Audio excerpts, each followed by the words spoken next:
Good morning, this is the Newswire. I'm Edwin Lisamira. Police have launched investigations into child sex trafficking in Maimashu after a BBC expose revealed underage girls were being exploited by truck drivers in the busy transit town. The documentary shows how minors are sexually exploited by truckers traveling through Maimashu to Uganda, Rwanda, South Sudan and the Democratic Republic of Congo. A multi-agency team, including officers from the Anti-Human Trafficking and Child Protection Unit, has been deployed to record statements, rescue affected children and arrest suspects. The Directorate of Criminal Investigations is also involved in the probe, and police say they are committed to holding traffickers accountable. Kupeta-affiliated teachers held a peaceful protest at Tononoka grounds in Mombasa on Wednesday over the union's failure to address their concerns. They claimed the government increased their salary by less than 1,000 shillings per teacher and proposed a two-term limit for Kupeta officials. They also called out the government over poor healthcare services. We are getting into hospitals and we are staying for very long hours before we get the treatment. We are also getting substandard treatment. We are being given generics, which to us, it is not the dignity that we need as the teachers of this Mombasa. Mshahara wetu umeongezwa. Walimu hawa wote, and they can attest, hakuna mwalimu ambaye alipata zaidi ya 1,000. Tunataka Kupetu watuambie, bwana Misori, tunakuuliza hivi, ulituongeza nini? Kwa sababu hatujapata. Operations at Naivasha GK prison were paralyzed for the better part of Wednesday after inmates went on the rampage and refused to report to their workplace to protest the death of their colleague. The inmates, who include over 1,000 serving life and death sentences, boycotted meals before engaging prison warders in running battles inside the highly guarded institution. They claimed their colleague died after he was assaulted by warders, an allegation the prison denied. Gerald Ongume, the officer in charge of the prison, said the inmate had been ailing and had been admitted to hospital for some days. Homa Bay Governor Gladys Wanga has urged women leaders to mentor others as tributes continue to pour in for pioneer woman MP Phoebe Asiu, who died last month aged 90. Speaking during a memorial service on Wednesday at a Nairobi church, Wanga urged women to emulate the gender champion. We want to have members of the National Assembly. We want to have MCAs elected. We want to take all these positions so that we make Mama proud where she is. But that doesn't just happen. We realize that it happened in the past for holding of hands, mentorship, platforms where every person can hold another 2, another 3, another 4. And me also, as the national chairwoman of the largest party south of Sahara and north of River Limpopo, the ODM party, I think it is my responsibility also to join hands with my SG to ensure that as many women as possible are elected. Asiu will be laid to rest tomorrow in Wikondiek Village, Homa Bay County. MPs on Wednesday expressed concern over the deteriorating humanitarian crisis in Gaza as Israel continues with its military offensive there. In a motion moved by Kisumu East MP Shakil Shabir, they called on the UN and Western powers to take action, noting that children are dying due to starvation as homes, schools and hospitals continue to be bombed.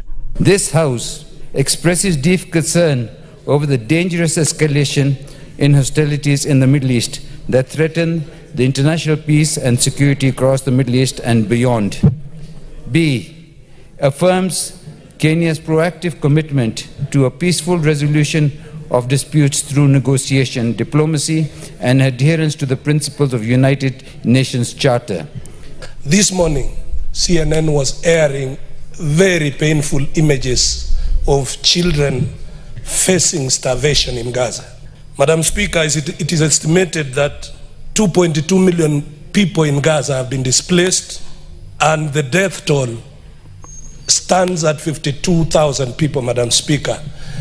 This even comes as 20 people have been killed and more than 30 injured in central Gaza after 4 trucks carrying basic supplies overturned on a crowd. Crowds climbed on top of the trucks, causing the drivers to lose control. That's the Newswire. I'm Edwin Lisamira.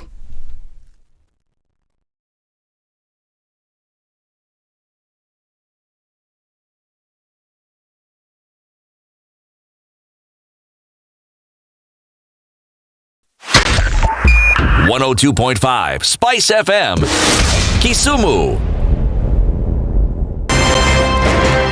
One of the things that are ailing our country is negative ethnicity. You find you as a state of, instead of thinking as a Kenyan, you think like a tribal person. Let me tell you something.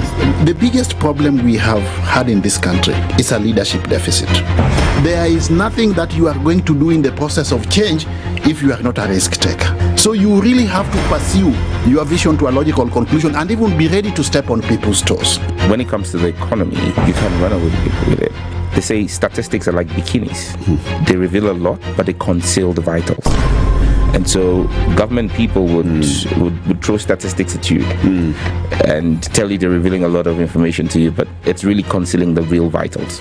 We need to get out of that, because when we want to grow our democracy, one basic thing that really requires to be understood by the political class, by all of us, is institutions are critical. This is the Situation Room, the only way to start your day. Good morning, and I love your show. Thank you. Having come from a Kikuyu radio background, I migrated to Spice because of the content. I was born in a slum, but somehow I got a break in life. So sometimes when you see the sweating coming out because of the passion and whatever it is, behind the noise, there are people, and we share the same umbilical cord. It shouldn't be like that. I am so disappointed. We used to tell Honorable Raila Amolo Odinga that he's doing politics of conmanship, and even President Uhuru Kenyatta, serikali hii ndio iko na conmanship ya hali ya juu. You cannot promise people that you reduce tax, then you double. In politics, there is the issue of trust. For you to turn around and then stab the same people who gave you that trust, there is no other level of dishonesty. Imabo, utaona dunia tu. The Situation Room, Kenya's biggest conversation.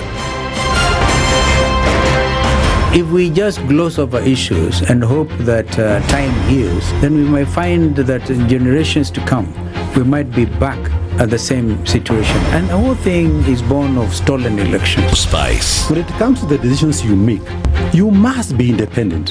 There's no way you can allow one institution to dictate to you how you're going to conduct your operations, how you're going to decide cases. It's a no. When you weaken the institution to the point where they cannot take action, then you realize that politicians have to come up and now start dealing with the issues. That conversation has to die. Our politicians do not like the hard stuff. We must insist on the path of doing things right, whether popular or unpopular. Money changes hands. That is a fact. If you have political goodwill at the highest top, like in Rwanda, then corruption will be an issue of the past. If you don't have political goodwill at the top, we will pass laws, we will amend laws, we will continue passing laws and re-amending laws, and nothing will happen. This is the Situation Room, the only way to start your day. In this country, 6 families and 8,000 Kenyans control 90% of the GDP. We are not a country. We are a plantation. We work for Ruto. When you're telling the judges court orders are papers or they will not obey court orders, they're sitting and you're seeking orders from them. So how are they supposed to interpret it? Isn't it an oxymoron? When you see a judiciary that seems to be under some control somewhere, you start questioning. We have very powerful governors, but they don't use their offices to serve the people. If you are not shameful to do what you are doing, why should we protect you? I'm human. Everybody's human. So when you're told, kuja tuongee, I mean, you'd be a fool to say, staki kuongea today. Conversations have to be had, you know? People in leadership should only go into leadership if they are ready and willing to change the lot of the people. The Situation Room, Kenya's biggest conversation. Waliletea fujo Moi mpaka wakapata cooperation. Wakakuja wakasumbua Kibaki mpaka wakachukua nusu mkate. Wamekuja wakazungusha Uhuru hapo mpaka wakaenda na handshake, program yetu ikapotea, BBI ikaendelea, tukazama, tukaingia kwa madeni. Sasa mimi nimewaambia, hii serikali hii, mimi nawaambia hii serikali ni ya mahasla. Hakuna nusu mkate, hakuna handshake, hakuna hiyo borojo. Jana nimeona wale wazee tulishinda. Ati hiyo mzee akisema ati he will not be coerced or intimidated to joining our government. Wewe mzee sikia. We have no business within our government. Hatuna haja na hatugojei wewe. We are not looking for you and we have no time. Stop saying that people can force you to come to this government. Forget about being forced or coerced. We are not interested because sisi tuko na kazi ya kufanya. Kama kuna mtu ako na namba ya William Ruto, alikodi hii video mtumie. Maisha yangu tangu nizaliwe sijawahi kuona mtu muongo, mfisadi, baradhuli, dhabdhabina kama William Samoei Ruto. Mimi Hassan Joho nikitaka kuongea, mimi I don't even dream of engaging with them. Ati huyu akitaka aje aongee sio na mimi niongee na Ruto nini? Mimi nikamtafute atanipa nini? Wilbaro. I wonder. Nilipeleka Wilbaro mimi la kimtaani la kucheza nalo zamani. We have a choice to reject over 60% of these names or give President Ruto his skunk. Apart from a few individuals who are not even more than 8, the rest are incompetent, unqualified, have integrity issues, are people who cannot deliver this country from where it is to the next level that we want the country to move in. A few moments later. Now forwarded the name of John Mbadi Ngongo to the Ministry of National Treasury and Economic Planning. The Honorable Hassan Ali Joho, Ministry of Mining, Blue Economy and Maritime Affairs. Nguruwe ujiganga na mafuta yako. The Situation Room, Kenya's biggest conversation. Mature, intelligent talk every morning. Spice up yourself.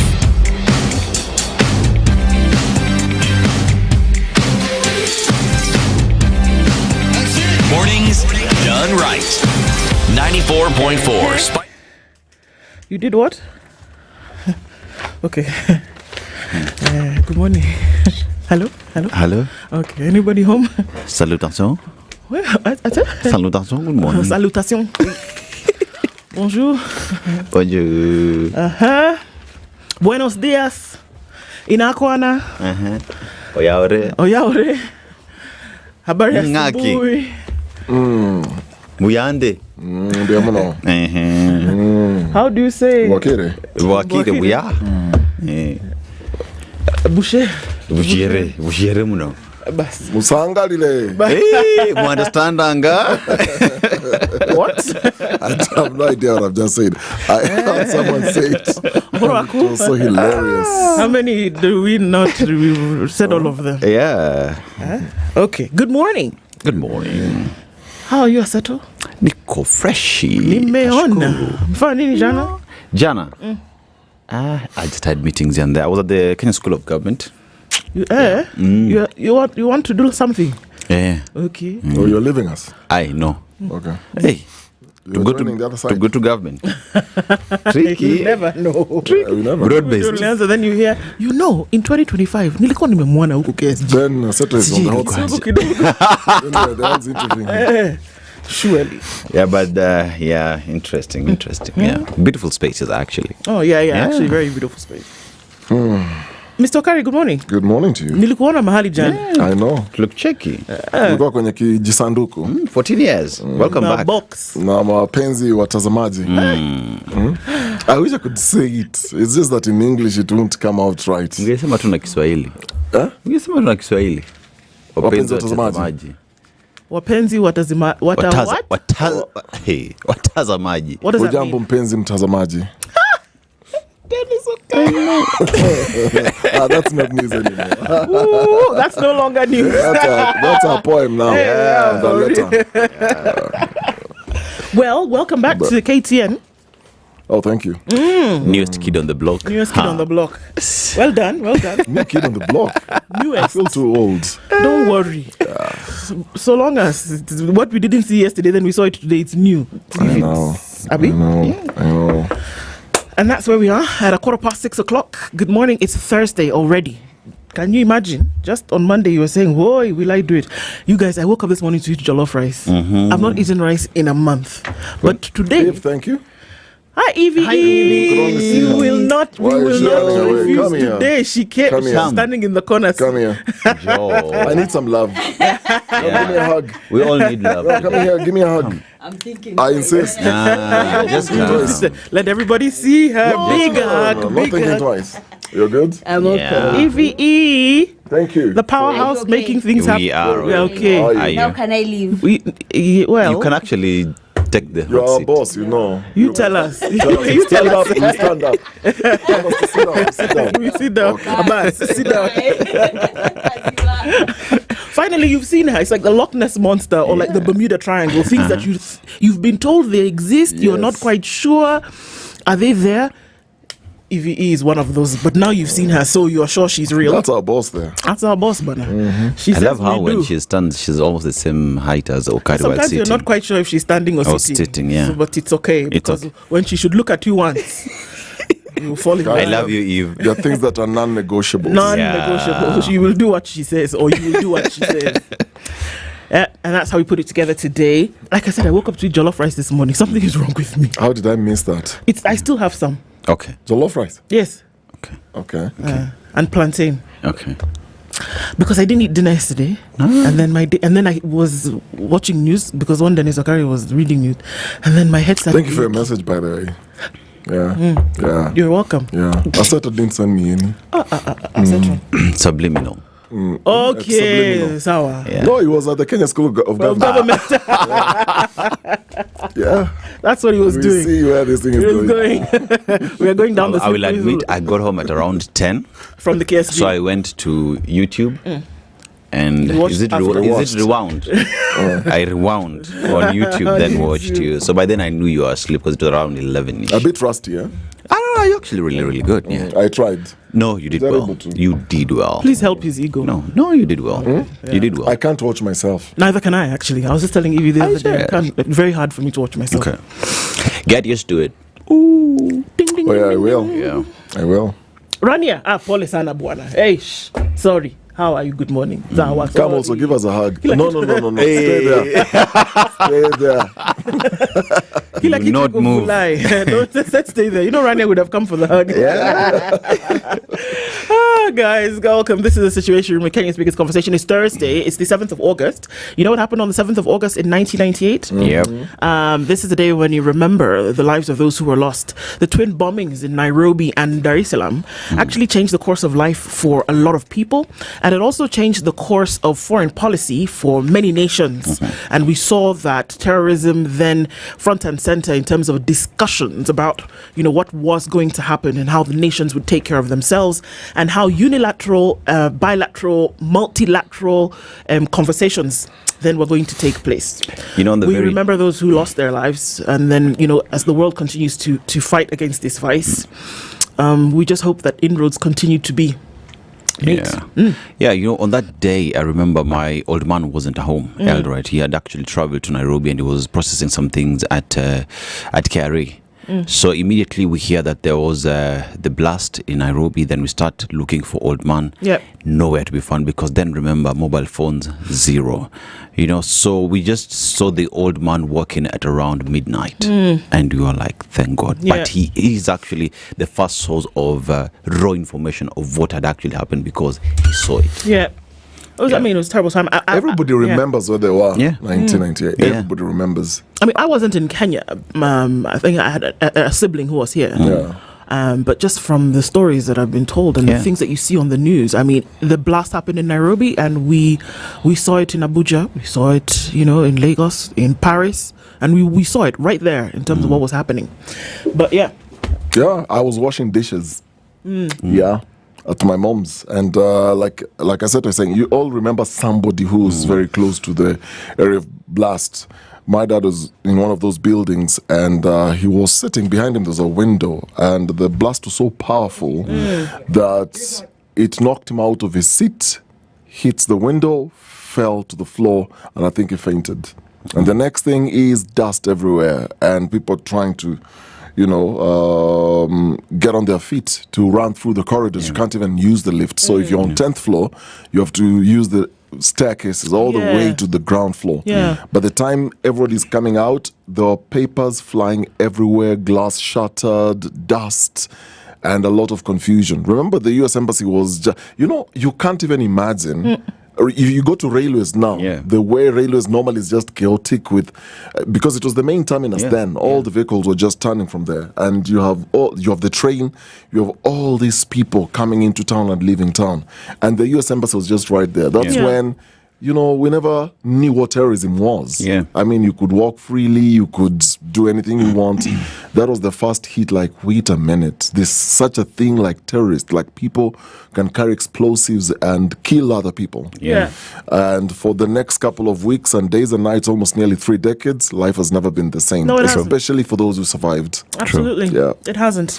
And the world changed, essentially. We saw many more terrorist attacks around the world because terrorism and its agents got bolder, and then the moves that nations then would make to step up security, and then try to understand terrorism, because they say one cell closes, another one pops up. They're different heads, and you can't really. And then we saw terrible things happen after that. 9/11 happened. The attack on Charlie Hebdo in Paris happened, and interestingly enough, I was right there in Paris that day when all of this was going on.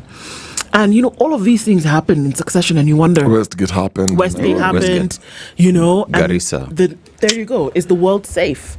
And then one thing we found out later is that terrorism and its attacks are actually subdued every day. Every day. It's just that we don't hear about them until the big ones. May we be safe, and may the souls of the departed continue to rest. And I think this is a point where with the reports we get to hear that terrorism activities actually fall every other day. I mean, flowers to the security agencies who keep on making sure that there's some good work they do, to be quite honest. There's a day I was with Fred Matiang'i, the then interior CS, and we were pursuing some story, and he said, Dennis, if we were to share with you intelligence reports on how many terrorist attacks we foil every week, all of you will run from this city. So if you want to do stories on each and every incident that we foil, then you'll be very, very busy every week. And these are not just small-time criminals. These are real people who want to cause harm. And it was like, every one of you will run from this city. You won't want to go to work. You won't want to get stuck in traffic. And interestingly, you speak to those who are on the inside, who are on the front line fighting this thing and giving their lives to counter what these guys come to do. You realize the people don't sleep at night. They keep the country safe. For sure. So, like you're saying, Dan, I totally agree with you. Flowers to those who keep our country safe. Absolutely, hats off for sure. And then we celebrate that this morning, even as we remember those days. August 7th, 1998. All right, let's talk about some of the things we'll be discussing this morning, even as we do. Another tragedy in the offing. We gave word to it in last week. I talked about it just a little bit, and then said, something actually must be done to avert this kind of behavior in the future. So at 8 a.m., let's start in the middle of it. We're going to have a conversation with two gentlemen. You know him already. Hussein Khalid is the CEO of Vocal Africa. Lawrence Obonyo is an advocate, and he sits in a defense position for the accused in the Shakahola massacre. I call it a massacre. I call it a tragedy. I call it an emergency. I don't know. But he is in the position of defense for a number of the individuals, namely one of them being Paul Mackenzie, defending the accused, legal and human rights insights into the Shakahola tragedy. We'll have that conversation for our Justice Thursday conversation at 8 o'clock. And then before that, at 7, we will be joined by Joshua Nyamweya, who's an advocate and governance policy expert, and Ken Osido, who sits in the same position. It's Siasa Fiesta, broad-based government and devolution on a scale. Devolution conference kicks off on the 12th of August, in about 5 days from now. And what really will be on discussion and beyond discussion, what actually will be done. We'll talk about that. We're looking into the different things that we hear simmering here and there. Bishop John C.W. He's a senior pastor at Share the Love Center. Guiding the church. Is the church still a moral compass? Guys, the things that we have heard in the last 1 month alone. We talk about foiling terrorist attacks. All over the world, this happens every day. The things that are happening in the church, not conjecture, not assumption, truth.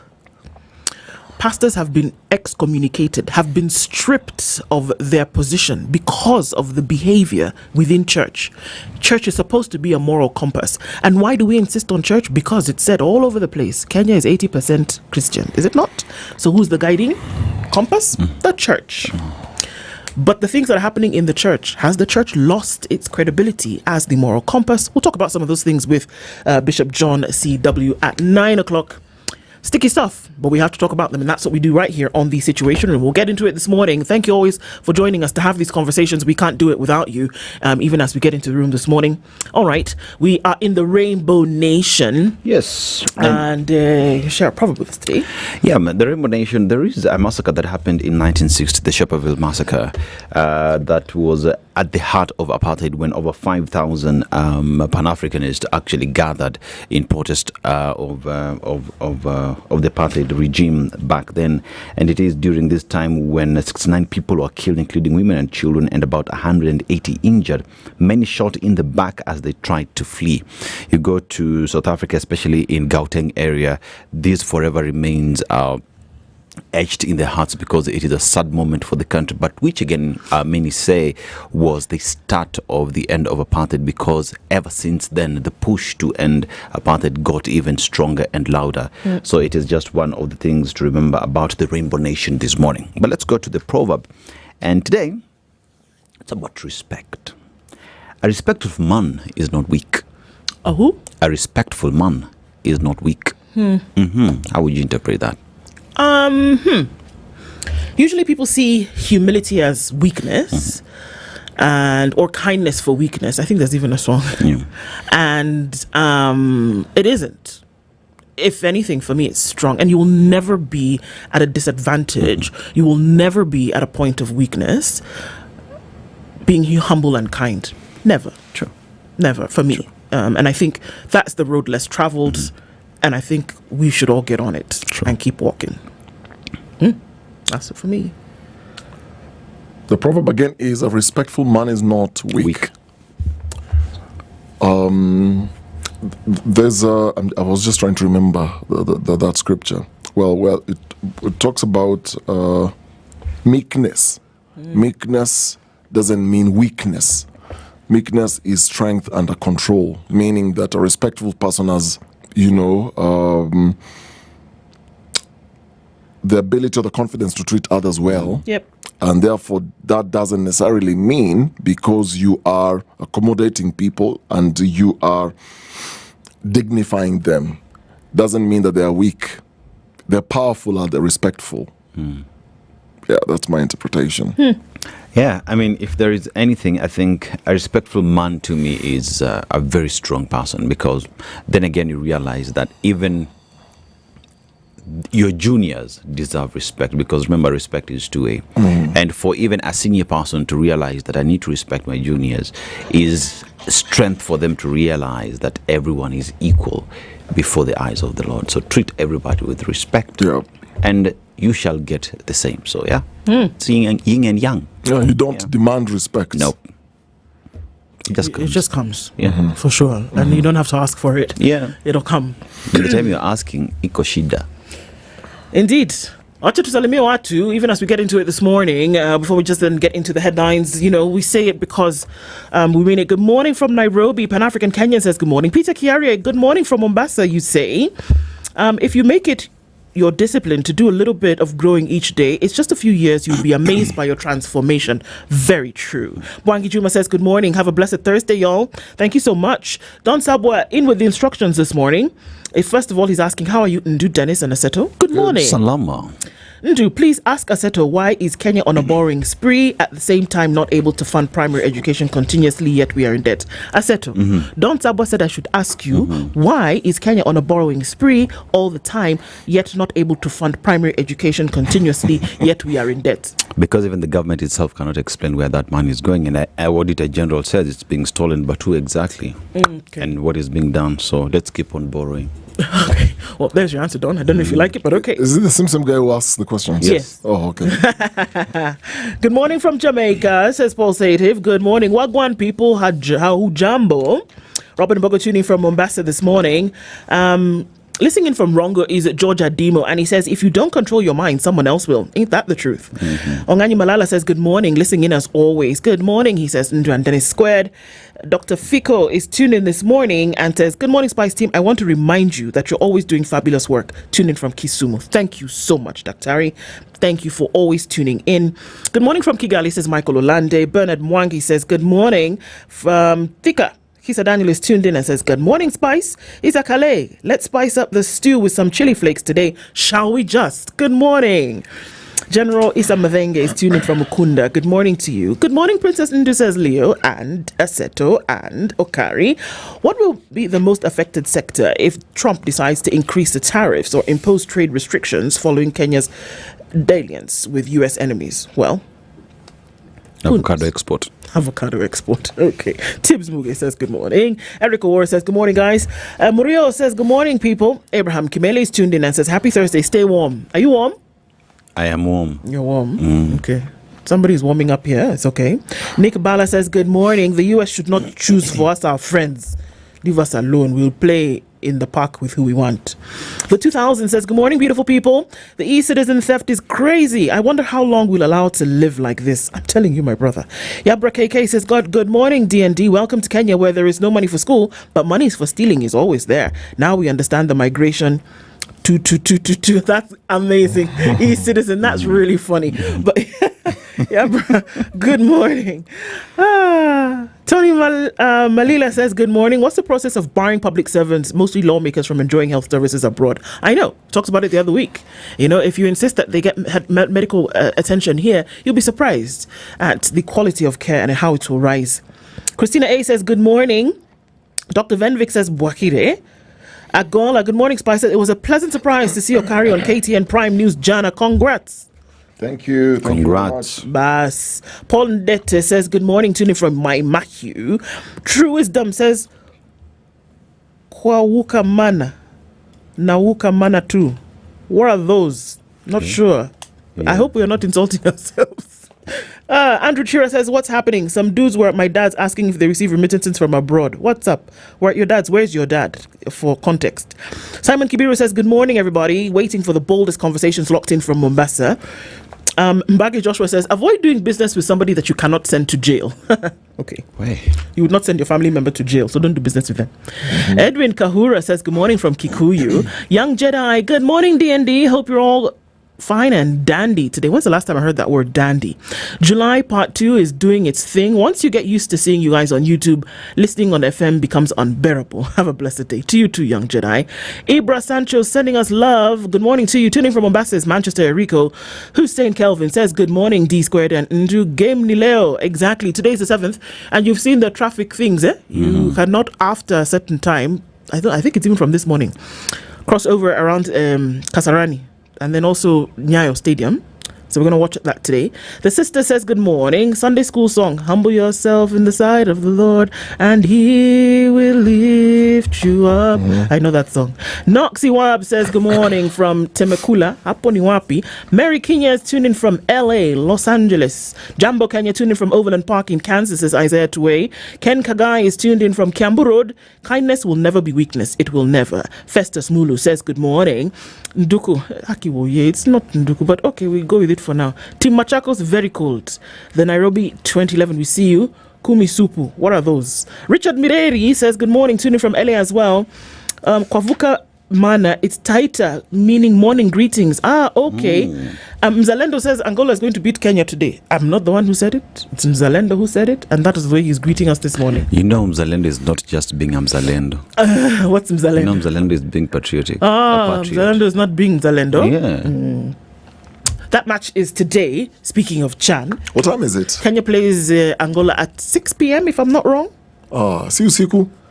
Just a minute. I will check and confirm with you in just a minute. Kenya versus Angola. That match takes 7 place p.m. at 7 p.m. Yeah, right around there. 7 p.m. Okay. So you'll be Siku. good. Yeah, that's good. You'll be good. So that's what's happening today. Let's take a look into the headlines, shall we? On the front page of Kenya's bold newspaper, The Standard, blue-eyed no more. Where? Why? Once hailed as Washington's golden boy in Africa, President William Ruto now faces a dramatic fall from grace. A UK Senate amendment is calling for a full-scale reassessment of Kenya's privileged status as a major non-NATO ally. The same United States that rolled out the red carpet for Ruto in a rare state visit just over a year ago now accuses Nairobi of betraying its commitments to democracy, human rights, and regional stability. From a celebrated partner to a potential pariah, Kenya's geopolitical loyalties are under the microscope. Okay. Looking at other headlines, EACC survey. KRA among most corrupt institutions. You are not likely to access Kenya Revenue Authority services without paying a bribe, according to a new report. The latest finding by the Ethics and Anti-Corruption Commission released Tuesday ranked KRA officers second most corrupt among professional groups at 173%. 17.3%. I'm sorry, 17.3%. I didn't see the dot. Okay.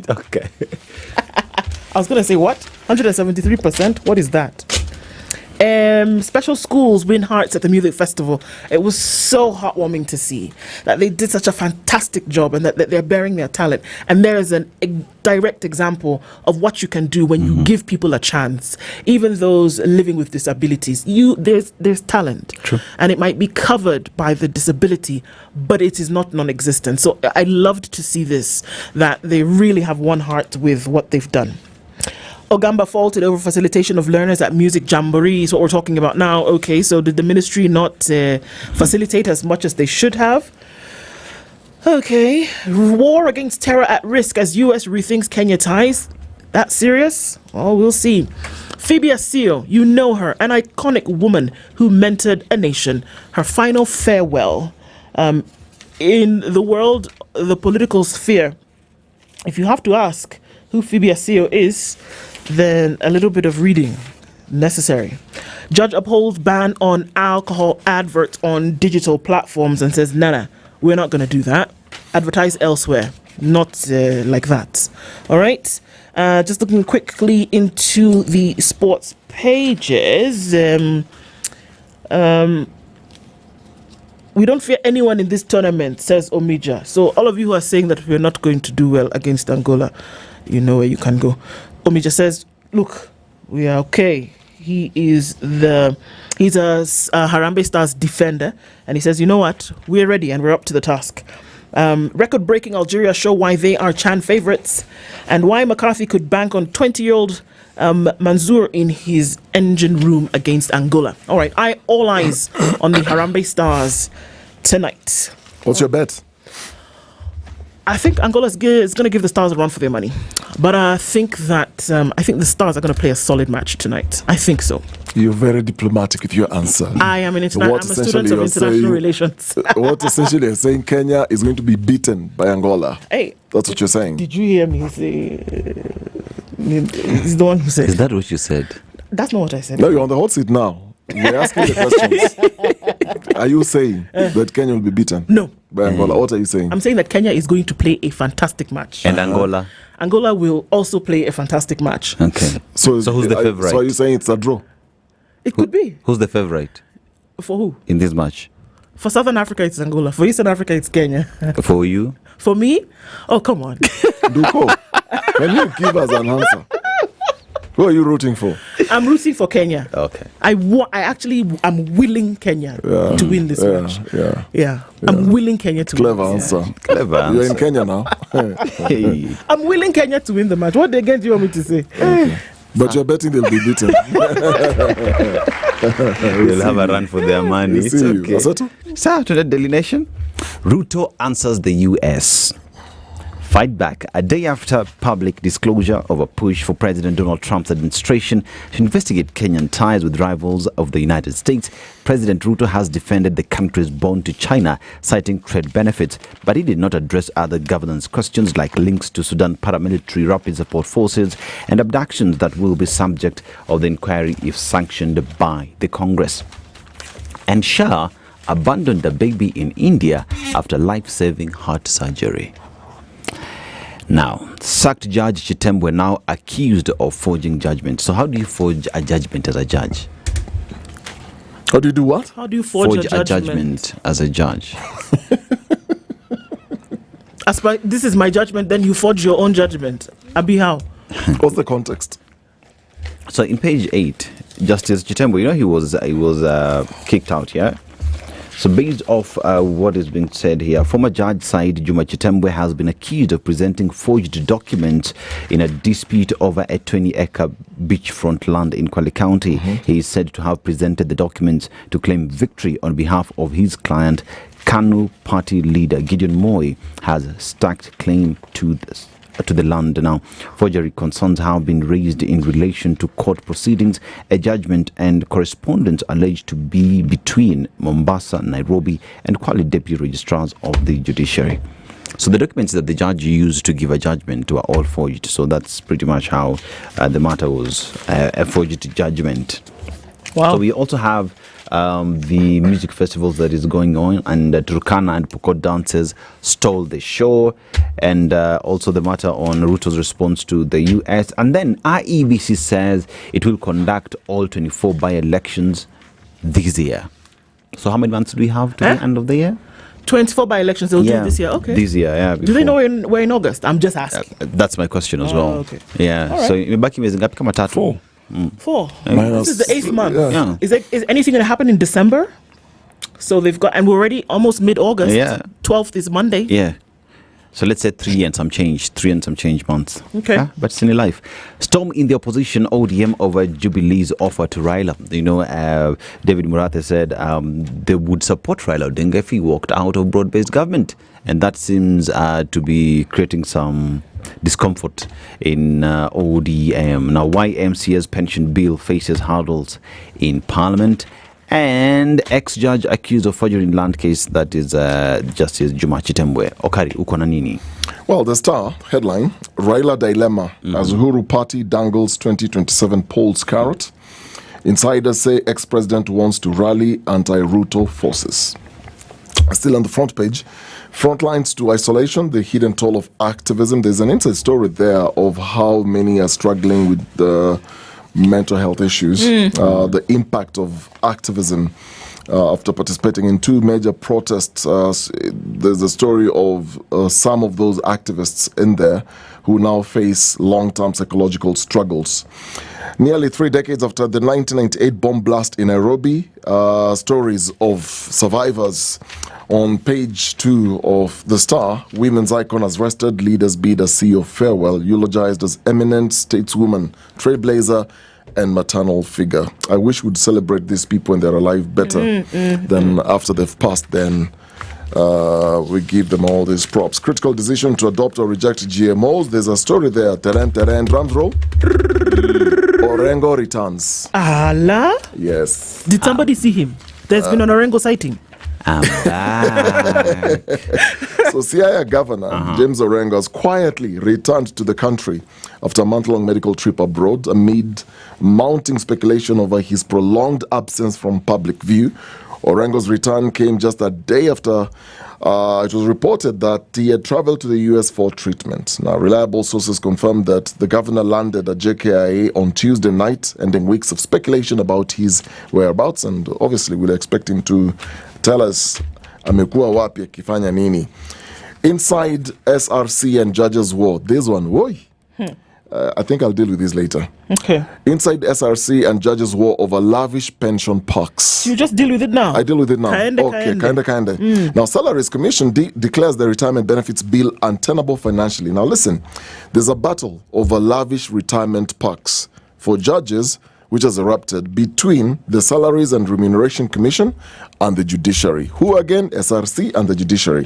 Now, the center of this high-stakes row is the Judges' Retirement Benefits Bill 2025, which the SRC declares unconstitutional. Who is fighting is the Judiciary. Yeah. But SRC says whatever it is that you guys want is unconstitutional. Number 2, untenable financially. And number 3, an attempt to usurp its mandate, now the SRC's mandate. Now, listen to this. So the state-sponsored bill seeks to provide for, listen, a lifetime medical cover for judges. Like when you retire, until you die, you are covered. Diplomatic passports. Okay. As well as hefty pension and retirement packs. Now, the pensions, benefits, and gratuities shall be drawn from the consolidated fund. The bill reads further, indicating that the same would be increased over time. So it's not a one-time figure. It's going to be increased over time. So medical cover would be applicable to the retired judge and their spouse on the same terms as enjoyed by serving judges. It also provides that the judges would be granted unrestricted access to government VIP lounges at all airports in the country, usually a pre-serve for the president and only top state officials. The judges and spouses would also be furnished with diplomatic passports, diplomatic benefits that would extend to judges who attained retirement after August 2010. Wait, sorry, my head is aching. No, literally, my head is aching. No, basically, we are on our own. No, everybody on plan. This is a plan for what is going to be given to them. No, this is in the It exists right now. It's in the Judges' Retirement Bill 2025, which SRC is saying is unconstitutional, financially untenable, and it's an attempt by the judiciary to usurp its powers. Isn't and it SRC so is funny? saying this is not going to work. Isn't it so funny? Yes. That the judiciary, who is the interpreter of the law, that you have different levels. High Court, Appellate Court, Supreme Court, what their job essentially is to interpret what the law, in this case, a lot of times, constitutionalism. Yeah. And then you're pushing for something that is unconstitutional. You, the one who is supposed to be the vanguard of constitutionalism in the country. Yes. For the government. The law is very clear. Is it not just? It is very clear. So now, besides these things that I've just mentioned, a judge who qualifies for pension would be entitled to a monthly transport allowance. Okay. Equivalent to a seventh of their basic salary at retirement. Hang on. Give me an example of basic salary, please. So let's just look at how much is the money of basic salary? Let's CCOM. just look for that. Okay. As I dig some figures up, because I want to contrast this. We have to look at some key contrasts.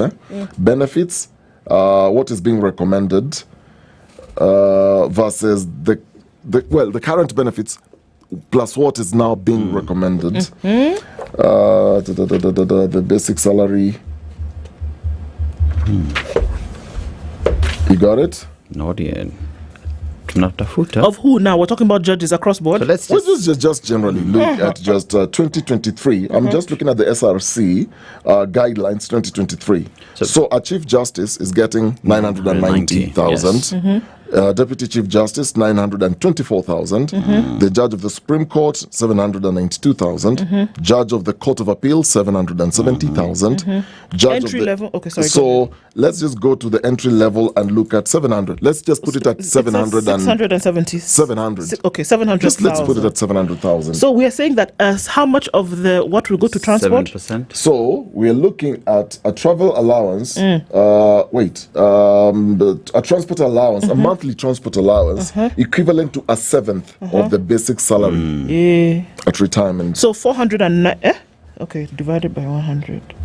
So 49,000 shillings every month for transport. Yes. Okay, whether that's fuel or whatever it is, however Transport you want. allowance. Transport allowance 49,000. Now the travel allowance, transport allowance. The travel allowance would cover 10 years and would be paid as a lump sum upon the eligible judge's retirement. Ngoja kidogo. Unapewa yote. Ngoja kidogo. So it's not that they're giving you every month. No. Okay, so 49,000 times 12 is 588,000 times 10 years. is 5,880,000 shillings. Yes. Okay, for transport. Yes. 5 million. I don't know where you are going, but it's okay. Now, listen to this. Even in death, the benefits would keep flowing. But you're gone. If the bill is approved, with the judge's spouse set to receive 50% of the pension for 5 years. Semjakufa wote? Yes. So tell him say die 50%. So for life. This is even in death. No. I'm saying flowing. the spouse of the deceased gets these benefits for life. See, we said this thing is the benefits are going to be well, the medical cover would be applicable to the retired judge and their spouse on the same terms as enjoyed by the serving judges. This is for life. Yes. All right. I have 50% of pension in the case of death. Yes. For the rest of the spouse's life. Very good. Their children would pocket up to 100% of the pension if the judge and spouse die. Okay. Yes, so this will be passed on out to the children. Okay. If the judge and the spouse, they pass on. For judges with multiple spouses. Oh, nice. Nice. It's getting sweeter. I'm telling you. The bill provides for an equal share of the spoils. Amongst the spouses. Yes. So in this case. So the 100%. Do you really if see you're a female judge's husband agreeing to share this money? Sorry. I'm sorry. Now, Sorry. the bill sponsored by the majority party seeks to create a judges' retirement benefits fund where the contributions will be paid in and benefits paid out. So judges would pay 7.5% of their monthly pay, while the government would then top up 15% of the pensionable emoluments. All right. All right. So that kind of pay we match, but in this time we match double. Yes, we match double. So wewe toa 7.5, serikali italipa mara mbili ya hiyo pesa. Yes. Good. How does one become a judge like tomorrow? You know those books, Judge 1, 2, 3, Judges for Dummies. Yeah. Can we do any? This is a very good job. I'm telling you that you can be benefiting even in death. Yeah. Okay. Now, Dennis. Yes. You said that SRC said all of this jamboree is unconstitutional. It's a war currently going on. It's a war. So SRC is saying, look, this bill, as currently presented, is unconstitutional, number one. Number two, it's untenable financially. Hakuna pesa. So you're going to again stretch the wage bill because there's no money, but they're insisting this has to happen. Number three, it's an attempt by the judiciary to then usurp its power because it's SRC that is actually putting these things in place. But you can't then create a bill on the side and say, this is what we want, these are the percentages, and these are the amounts. It's SRC's job to do that. So you can't assume then the role of SRC. For me, it's just crazy that when everybody is, it is the same judiciary to which petitions are taken. That how many things have been taken to the petition to the courts? Even this hustler fund that we're talking about, because how can you pay people that for which there is no petition? Judge says, it was that thing called certificate of urgency. Stop it. They say CS is unconstitutional. Stop it. Everything unconstitutional. SHA unconstitutional. E-citizen for paying school fees to unconstitutional. But when it is your own, you say what? What do you mean? No. You protect your own. So like I said earlier, we are just all on our own. My goodness. It will be interesting to see how this will develop, because then again, it is a bill, it is already in Parliament, I'm assuming. It's been proposed to Parliament. Yes. Yes. What will now. Parliament do? Which Parliament? Oh, sorry. Oh. National Assembly. Sorry. I'm very sorry. Today, it's like that jollof rice I ate is not doing me well. Why? Today is violence. It will be interesting to see what Parliament What will, do you will expect? equally have to Take say. 3 guesses. In fact, I'll give you 4. 4 guesses as to what Parliament will do when it goes up for discussion in terms of whether these perks will be maintained and retained by the judiciary. And then SRC will be left with egg on their face. So I'm just saying, take a guess. See the way people are asking me to say who's going to win the match tonight. Take a guess in terms of what Parliament will do when it comes to this decision. Return to sender. Ato. That's what we see. Return to sender. Where? You guys. We were still looking at the newspapers. Oh, yeah. So, let me give you another story because time is a what? It's a going. And quite some here. Let's look into... I've lost the story. All right, judge upholds ban on alcohol adverts on digital platforms. Content creators have suffered a major blow after the High Court declined to suspend the government's controversial ban on online alcohol advertising and influencer marketing. Now, we do know that people have made quite a living from their personal pages, right? When they endorse particular brands. The whole world of influencing has taken the economy by storm, that people are actually able to now fend for themselves.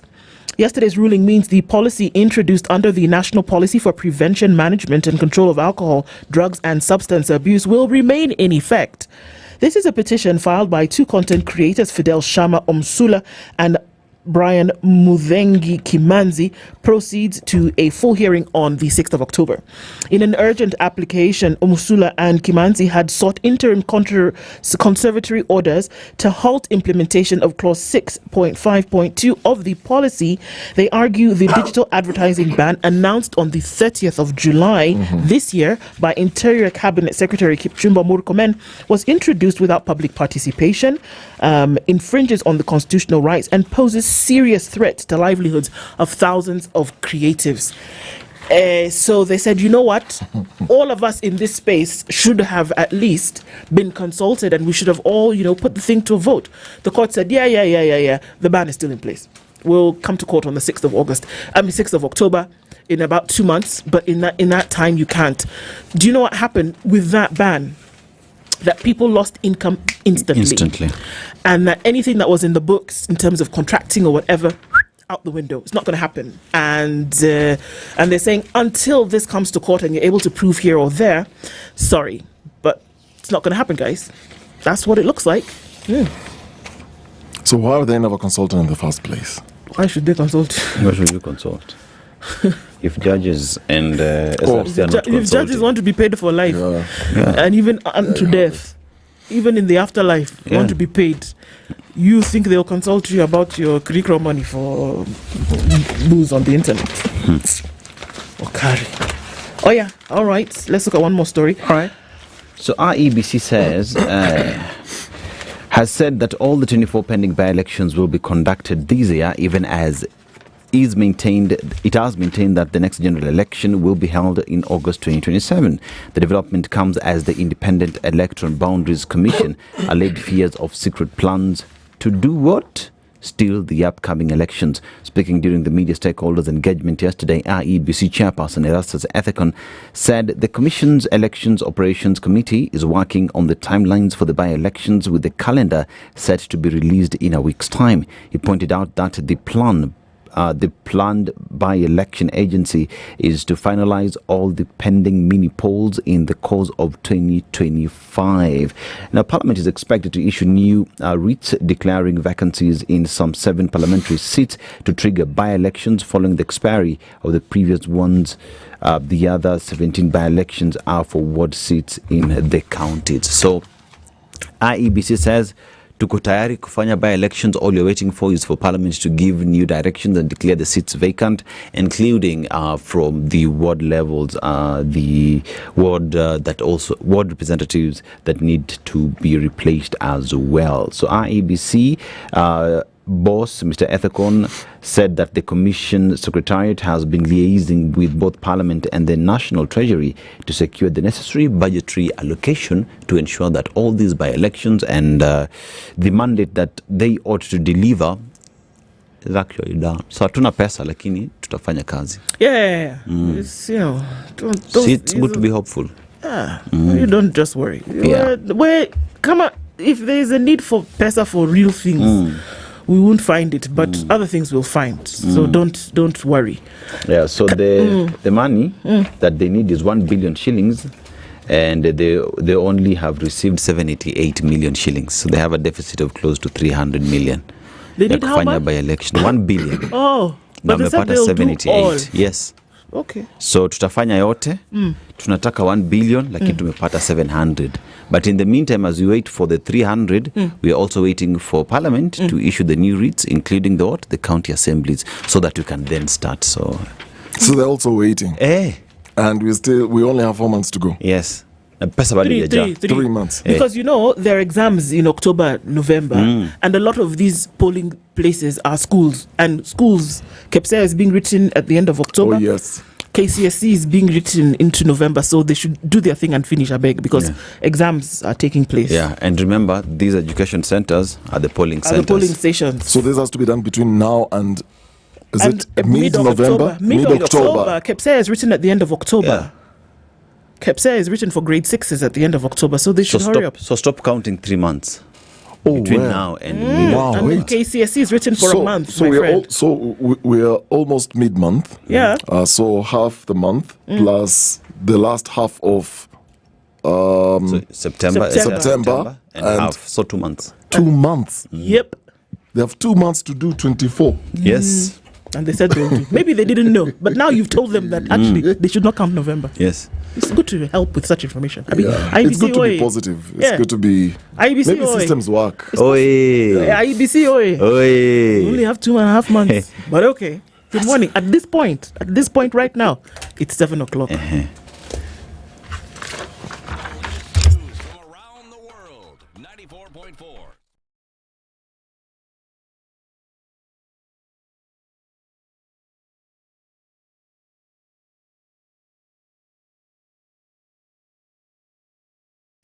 I'm Edwin Lisamira. President William Ruto and opposition leader Raila Odinga have formed a 5-member committee to oversee the implementation of their joint 10-point agenda agreed in March. The committee, fully funded by ODM and UDA, is chaired by former nominated Senator Agnes Zani, who lead the execution of the Memorandum of Understanding signed by the two parties. The MOU aims to foster national cohesion and address key governance and economic challenges, including full implementation of the Nardico report, youth empowerment, corruption, devolution and constitutionalism. Other committee members include Fatuma Ibrahim, Kevin Kiarie, Gabriel Oguda and Javas Bigambo. President William Ruto on Wednesday defended close ties with China as the U.S. Senate Foreign Relations Committee began a process that will compel the Trump administration to review Kenya's major non-NATO ally status. The review will examine Kenya's foreign policy positions, particularly its alignment with the U.S. and its relations with nations such as China, Russia and Iran. But Ruto insisted that Kenya has looked east for trade reasons and is purely looking for a market for its exports, something China has provided. Some of our friends are complaining that we are doing too much trade with China. Honestly, when I sat with President Xi, I had a very candid conversation. And I told him that Kenya is importing 600 billion of products from China. They have agreed to remove all the tariffs on our tea, on our coffee, on our avocado, and all other agricultural exports. As part of the review, U.S. senators will also be taking an in-depth look into any potential political or financial ties Kenya may have with armed militias, including Al-Shabaab and Sudan's Rapid Support Forces. Police in Nairobi have warned of major snarl-ups on various routes, advising motorists to keep off Thika Road unless they are heading to Kasarani, as the city plays host to two high-profile matches in the 2024 African Nations Championship. Kenya is set to face Angola at 7 p.m. at the Moi International Sports Center, Kasarani, while DR Congo will take on Zambia at 4 p.m. at the Nyayo National Stadium. Nairobi County Police Traffic Commander Joseph Chirchir announced a series of road closures and diversions to facilitate movement to and from the stadiums. Mombasa Road is among affected roads as it will be restricted on one side from Lusaka roundabout to Bunyala roundabout. Embattled Kericho Governor Eric Mutai has formally requested President William Ruto to dissolve the county government of Kericho, citing irreconcilable differences between the executive and legislative branches. In an effort to rally support, Mutai revealed that his administration would begin collecting signatures in the county to back his call for dissolution and formally petition the president. He was speaking hours after a notice of motion to remove him from office was presented in the county assembly. His Sigowet MCA Kiprotich Rogoni submitting the motion. Number 1, gross violation of the Constitution of Kenya. Roman number 2, gross violation of various national and county laws. Roman number 3, serious reasons for believing that the governor has committed crimes under national law. Roman number 4, abuse of office. And Roman number 5, gross misconduct. Rogoni said the motion includes evidence and signatures collected from 43 out of 47 members of the county assembly. Donald Trump has said there is a good chance he could meet the Russian and Ukrainian leaders following what he's described as very good talks between his envoy and Vladimir Putin earlier in the day. The US president was asked at the White House whether the two leaders had agreed to such a summit. Well, there's a very good prospect that they will, and we haven't determined where, but we had some very good talks with President Putin today, and there's a very good chance that we could be ending the end of that road. That road was long and continues to be long, but there's a good chance that there will be a meeting very soon.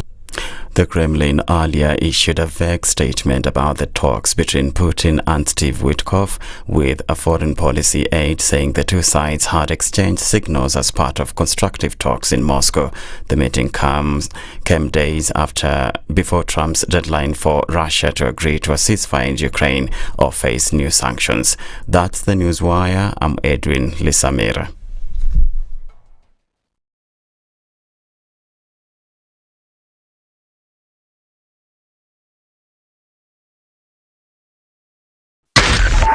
SpiceFM, Nakuru.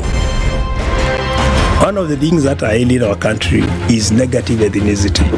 You find you as a state officer, instead of thinking as a Kenyan, you think like a tribal person. Let me tell you something. The biggest problem we have had in this country is a leadership deficit. There is nothing that you are going to do in the process of change if you are not a risk taker. So you really have to pursue your vision to a logical conclusion and even be ready to step on people's toes. When it comes to the economy, you can run away with it. They say statistics are like bikinis. They reveal a lot, but they conceal the vitals. And so government people would throw statistics at you and tell you they're revealing a lot of information to you, but it's really concealing the real vitals. We need to get out of that, because when we want to grow our democracy, one basic thing that really requires to be understood by the political class, by all of us, is institutions are critical. This is the Situation Room, the only way to start your day. Good morning, and I love your show. Thank you. Having come from a Kikuyu radio background, I migrated to Spice because of the content. I was born in a slum, but somehow I got a break in life. So sometimes when you see the sweating coming out because of the passion and whatever it is, behind the noise, there are people, and we share the same umbilical cord. It shouldn't be like that. I am so disappointed. We used to tell Honorable Raila Amolo Odinga that he's doing politics of conmanship, and even President Uhuru Kenyatta, serikali hii ndio iko na conmanship ya hali ya juu. You cannot promise people that you reduce tax, then you double. In politics, there is the issue of trust. For you to turn around and then stab the same people who gave you that trust, there is no other level of dishonesty. Imabo, utaona dunia tu.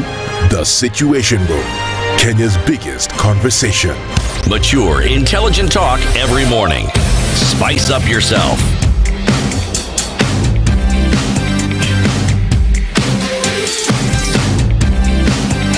Mornings done right. 94.4 Spice FM, Nairobi. At 8 minutes after 7 o'clock, a very good morning to you, and getting into things today on the Situation Room. It is Thursday, and as we do, thanks for connecting into the Situation Room on our live streams, YouTube, Facebook, and on X. Good morning, our audience on KTN. Good to have you here. And even as we get towards celebrating 35 years being on air, KTN, Kenya's first private television, and we celebrate all those who walk the halls to bring the best in information and entertainment over the years. And as we get into a conversation this morning here, you're still connecting us over the years and even now, Abi? Oh, yes. It's been many years, still connecting. And this August, you get connected with great discounts, great deals, and don't we all love that? So, Safaricom Home Fiber Internet Connection. So this offer is for new customers and started running from the 1st, goes all the way to the 31st of August. So we sort of like have how many days? 25 days? Yep. Thereabout? 24, yeah. 24 days to go. All right. So you enjoy double the speeds for 25% discount for any of the plans that you will choose. That is, if you want the bronze plan, you want the silver, you want the gold or the diamond plans. The welcome package comes with a free router and zero installation fee. Doesn't matter which part of this country you are living in, you will still get it. Now, staying connected means that you're not only enjoying those super speeds, but you're also enjoying reliability. And whether it's gaming, you're streaming your videos, you're doing a webinar, you love high-speed web browsing, all you simply need to do is dial *400# or visit my Safaricom app to get connected today. Feels good to be home with Safaricom Home Fiber. Fantastic. And there are ways to secure our wealth. He's been teaching us. Yes. Teach us your ways, Sensei. My ways. And my ways are very simple. My ways are here to tell you that Standard Chartered Priority Banking is here to give you a bespoke and tailor-made bundle for you if you want to create wealth, because the time for creating your wealth is now. And if it's not now, it is now. Kama si sasa, ni sasa hivi, you know? And this is simply because every other day, every other time, everyone is just waking up to better their life, to make the situation even better. So what a better way for you to secure this wealth with a partner who's here to ensure that that wealth is stored in a safe place, so that you're able to talk about your money, what are the goals that you want to achieve, and what is the legacy. Standard Chartered Priority Banking is here to tell you, when you talk about your time is now, it's not just a word, it is a reality on ground. And if you walk into their spaces, they are there to give you a tailor-made service, a bespoke service, together with the relationship managers who will hold your hand to tell you what will work with you and how best to store this wealth. So for you to get all these, you just go to wealth.ke@sc.com to begin your journey, because your time is now. And if it's not now, it is now. It's now. It is now. All right, getting into conversations this morning, Siasa Fiesta, and we're looking into the broad-based government and devolution on a scale. The 8th edition of the Devolution Conference takes place from the 12th to the 15th of August in Homa Bay County, where governors and stakeholders will come together to talk about the state of devolution and what is actually achieved for the country. This is all happening while a broad-based government is still in the throes of figuring out what it's supposed to be doing. And the future of Kenya, then, is it hanging in the balance? Or are we looking at inroads towards making development, whether it's economically or politically, actually happen? Two gentlemen join us in the studio this morning for that conversation. An advocate and governance policy expert, Joshua Nyamweya, is here. Good morning. Good morning. How are you doing? I'm fine. Karibu sana. I feel happy to join you again today. Very good. You're in the hot seat as usual. Thank you for being here. And maybe a first time in the hot seat, Kevin Osido, governance, devolution and policy expert as well. Good morning. To you too, and how are you today? I am fine, thank you today. Great. Thank you for the invitation. Thank you for honoring it and being here this morning. To a wonderful Siasa Fiesta conversation. Indeed. Yeah. Before we get into it, Dennis is going to share a proverb. He'll tell you where it's from, and we'd love to get your interpretation of it. We are in South Africa, and when you talk about South Africa, apartheid comes in mind. But then again, if you go deeper, we have the Sharpeville massacre that happened in 1960, where 68 people were killed after over 7,000 protesters marched against the apartheid regime that was there then. This marked an international uproar, and even now from that point moving forward, South Africans continue to push even harder against apartheid, and that day, which is the 21st of March, is known as the Human Rights Day in South Africa. Beautiful country. But let's go to the proverb. A respectful man is not a weak man. Respectful man is not a weak man. Wakili, how would you interpret that? A respectful man is not a weak man. Basically tries to send the message that don't take for granted those who deal with you in respect for weakness. A number of times somebody would recognize you, but not necessarily that he fears you or that he is weak. It actually reminds me of my classes in active nonviolence, where as an activist we were trained using the Gandhian principles that for a nonviolent activist, you have to be strong emotionally but respectful to authority, and so that even when you protest, you don't have to be abusive and disrespectful. Gandhi would submit to be arrested and to be taken to jail, but still communicate his message strongly through submission. Thank you. Aseto. Respectful man is not a weak man. Basically means that your respect earns you many feats, in my view. And that a lot of times you probably get favor based on how respectable you are. And that even if you require certain things which you do not have, but because people respect you, because people feel associated with you based on how respectable you are, then you're able to gain much, you're able to earn. So your respect is your currency, and that people would wish to be around you because you're respectable. And if you're not respectable, then people run away from you. So you do not get anything just because you're not respectable. Okay, well, great way to look into the two. As we get into this morning, let's start off with you, Aseto, and as we look into the current state of things in Kenya, there are two things that are happening. There's a broad-based government where it would seem as though there's political alignment and that it's just being done for the purposes of that political alignment. But then when it really is looking at entrenching governance and leadership to actually have things done, then our eye is cast on the very tenets of devolution and what it was meant to do. Take development to the corners of the country and then make sure that there was accountable and that there was accountable leadership and leadership that was characterized by integrity across board. Now, when we see those two, do we see both of them working at cross purposes? Because there can be devolution over here, which the spotlight will be on the next coming week, and then in it living out every day in terms of management of the country. But it would seem as though there needed to be another, I wanted to say conclave, but okay, another area where the things of government then will be worked out. Does it make sense that those two are operating together, aside?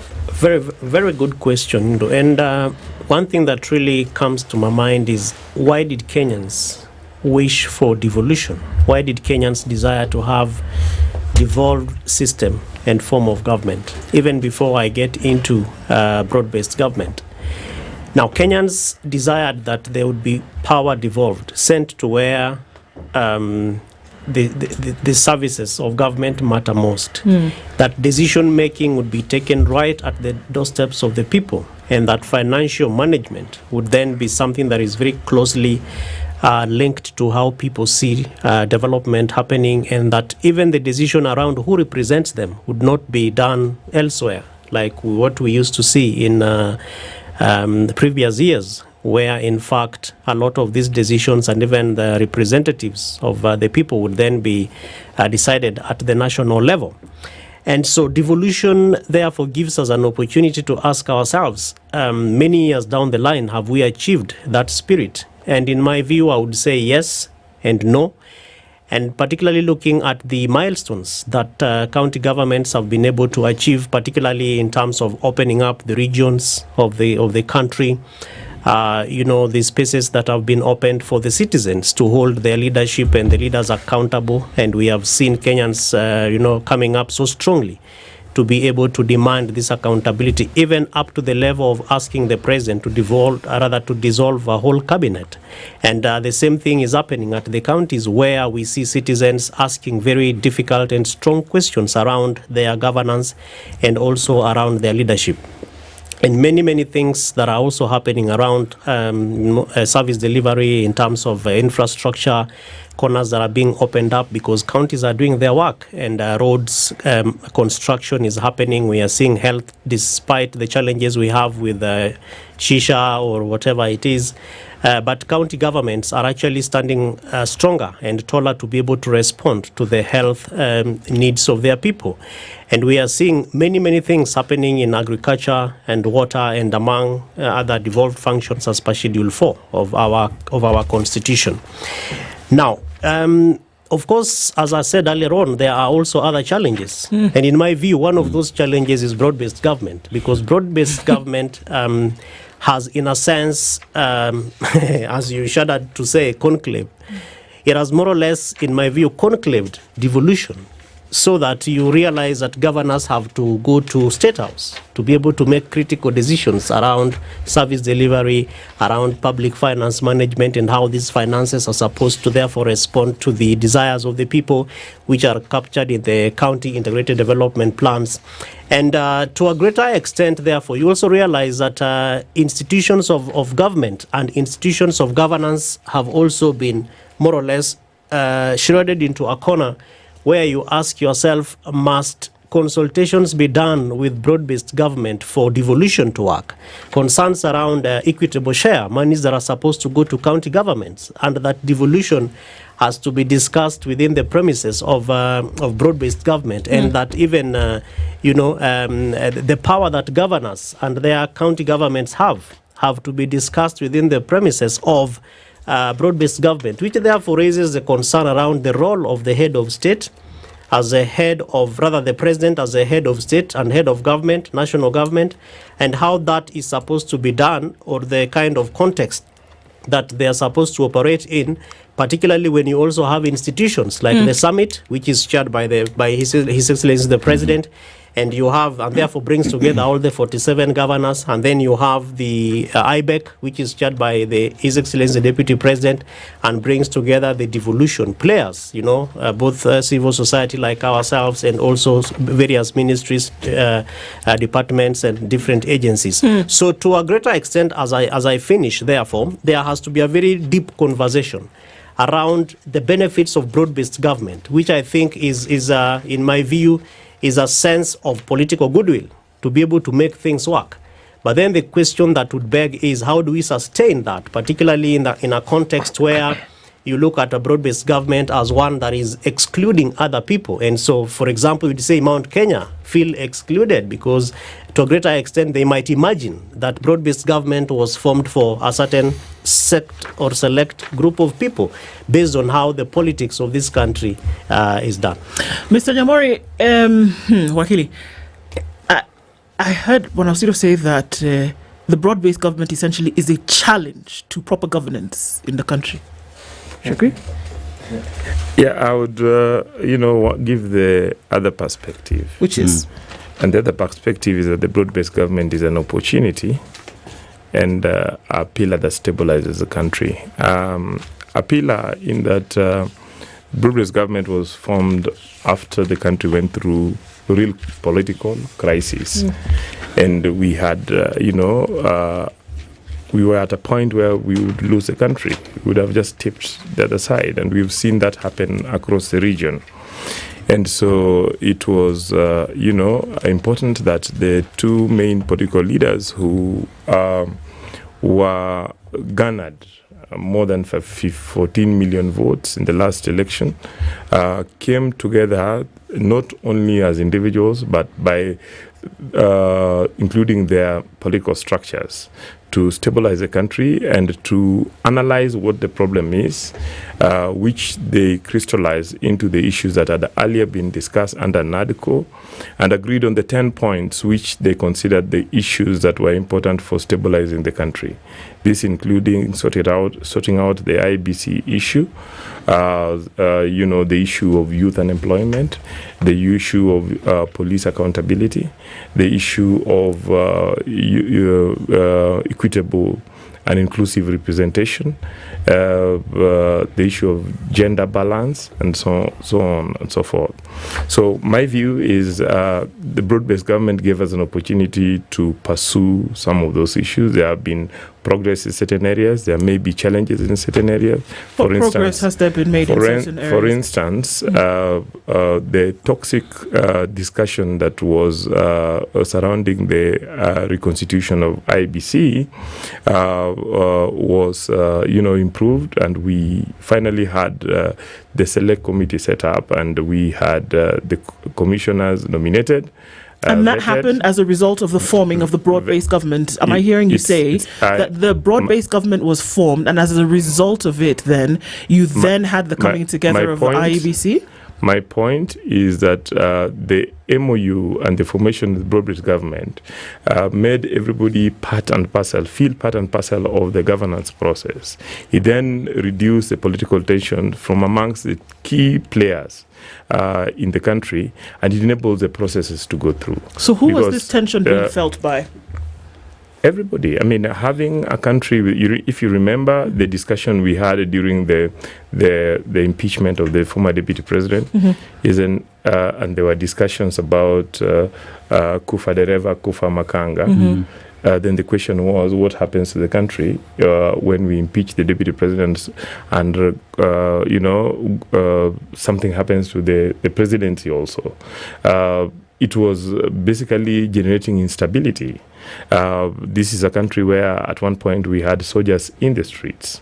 So that's stabilization and enabling an important and critical governance structure like IEBC to be established was important. But I'd say that is just one of the issues. And so looking at probably what Kevin raises about devolution, again, I look at the fact that, yes, there could be challenges, but then we could also look at it in terms of the opportunities that exist. And the opportunity that exists is that while least, counties had been complaining over the years since 2013 that the executive at the national level and parliament had not been committing sufficient resources to it, and that even the resources that were committed, not all counties across the country were able to access them in time and sufficiently. The formation of the broad-based government made governance more inclusive and more so that people from across the country and across the political divide were involved. And we need to celebrate sometimes as a country what is achieved. For instance, this is the first time ever since devolution started that the government was able to disburse the entire amount before June 30th of the money that should have gone to devolution. Those are things to be celebrated. Which begs the question. If you look at, you're saying that there's a time when the country was unstable and that Kenya is better today. Was Kenya really unstable, or was it just the citizenry demanding that right is done by them? If you look at the formation of broad-based government, one would argue that this is just a formation of political elites to protect power and to be close to power. Because if you look at what Kenya has achieved from the broad-based government, one of the key ticket items that was to be achieved was to deal with police brutality. But it is still under the broad-based government when we saw Kenyans being shot on the streets and being dragged as dogs, one would argue, on the streets, and asks the question, how then has Kenyans benefited from this broad-based government. You talk about the disbursement of funds. The constitution is so clear on how this ought to be done. We don't need a broad-based government for the disbursement of these funds. We talk about the formation of IEBC. The constitution speaks to the formation of IEBC and the processes that do follow. We do not need a conclave of politicians to sit so that the constitution is implemented. One would argue so. Precisely, Dennis. And basically, picking up from what Joshua is saying, in my view, I would ask the question, is a glass empty, or half empty, or is it half full? And from the kind of description that you both are giving our country, in my view, it looks like we have a group of politicians whose main interest is the next election and not the next generation. And I say that because if you look at, for instance, the pact that Wakili, my good friend and mentor in some space, referred to, we do not need politicians to regroup because certain things are not happening.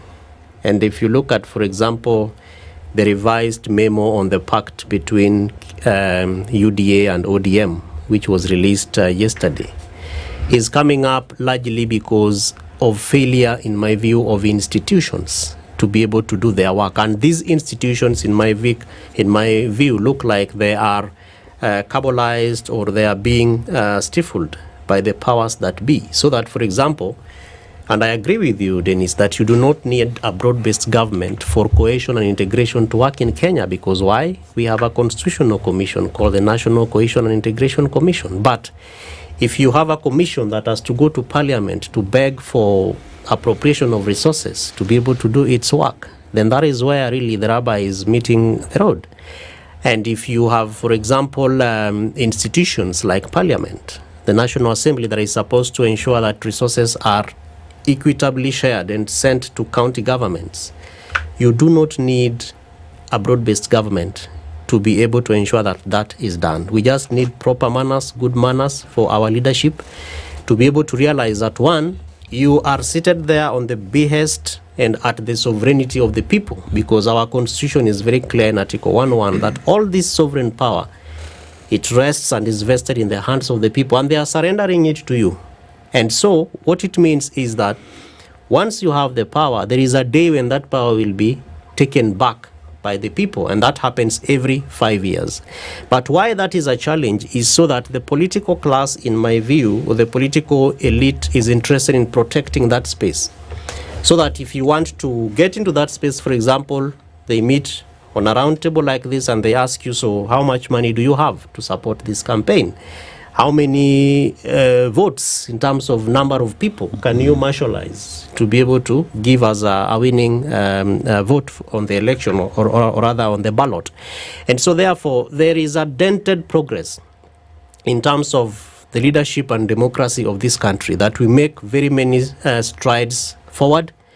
And then when we wake up, like we did by God's grace this morning, we lose and we go back, we regress very many steps behind, because there is no proper accountability, both for the processes that are taking place and also for monitoring and evaluating the kind of strides that we are taking. So that, for example, every time we have IBEC meeting, and IBEC is the Intergovernmental Budget and Economic Committee of the Council of Governors and the national government, budgetary conversations take place at that point. And it also brings in the CS Treasury, among many others, and is chaired by the Deputy President. So it cannot be that we need a broad-based government, in my view, to be able to have good conversations to ensure that counties are doing their work. It cannot be that we need a broad-based government for functions that are devolved by our Constitution in Schedule 4. That are supposed to be done by county governments, and that good gentlemen, very respectable men and women, must sit and shake hands for this kind of progress to be done and therefore to be felt by Kenyans. So it's progress that is being made, and I partly agree with Wakili Nyamori that the broad-based government therefore gives us a stable foundation in terms of the difficult political opposition, because that is how I look at it. that we cannot be able to have proper elections. Every time in this country we have questionable elections because the electoral management body has been more or less made or organized to fail Kenyans who wake up very early in the morning. They are on the queues, waiting for proper elections to be done. They do their work, they register, they listen to political party operators, present their manifestos, most of them lies to the people, and then they go and cast their votes. But when it comes to the announcement, then that is purely where the people ask the question, so what is happening? And we do not need, in my view, a broad-based government to be able to respond to those issues. So it is a good thing that we have a broad-based government because Kenya is a first among the global colleagues. So we have countries learning from what we are doing with our, united opposition and also broad-based government, and every time government of national unity in the previous years. So it's a good thing that we are making, we are creating spaces for other peers to be able to learn. But locally, as Kenyans say, vitu kwa ground, totally different. And so in that difference, in my view, the leaders who exercise this power on behalf of the people need to begin to ask themselves, what is the space for accountability? What is the space for this good governance that we are talking about? All right, we're going to continue with this. Let's take a quick break at this point. We'll come back. We're talking with Wakili Nyamweya as well as Kevin Osido, looking at areas in which governance can actually take place. It seems like sometimes you're wondering, what does it look like in the clearing? And maybe we'll take that direction when we come back from this break, when I remind you that you will sometimes find a deal that's crazier than you think. And if only you had the cash right now, well, maybe somebody's offloading a TV, a fridge. Maybe that's the deal that you're wondering, how will I actually take control of this? And your bank balance says absolutely no. We've all missed chances like that at some point. And that's why the Loop Quick Loan makes sense.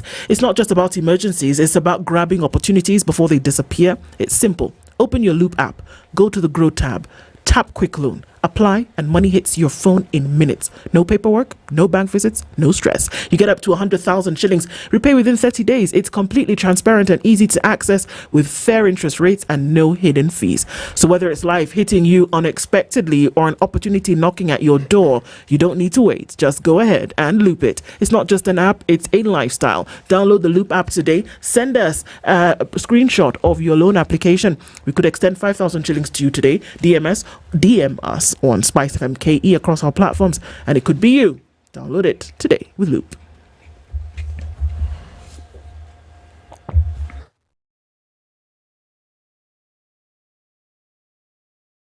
This is the Situation Room, the only way to start your day.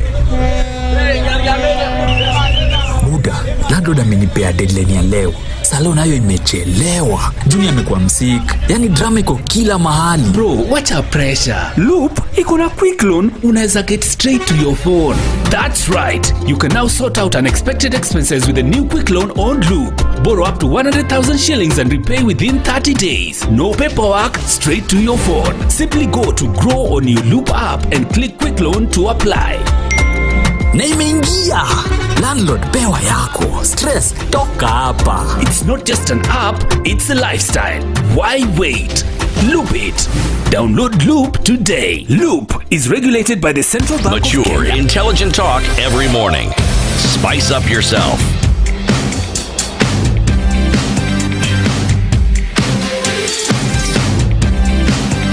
Mornings done right. 94.4 Spice FM. Continuing our conversation at 24 minutes to 8 o'clock. Wakili Joshua Nyamweya is here with us, as well as Kevin Osido, and we're looking into whether we're working as a country in proper governance. Okari? My question to Wakili is, because he gave some details around this broad-based arrangement, and you said that it quelled what you refer to as political crisis. My question then is, if we are to take a step back, where did the crisis come from to begin with, to necessitate then to have a conversation around a table with politicians, which appears to be transactional, then to come up with a broad-based structure to again address the same crisis? What was it that then brought this crisis? Yeah, I mean, we need to look at where we came from. We came from an election in 2022 that was extremely divisive. The country was divided into half, with one party getting 50 point, I think, 1 or 2, and the other party getting 49 point something votes.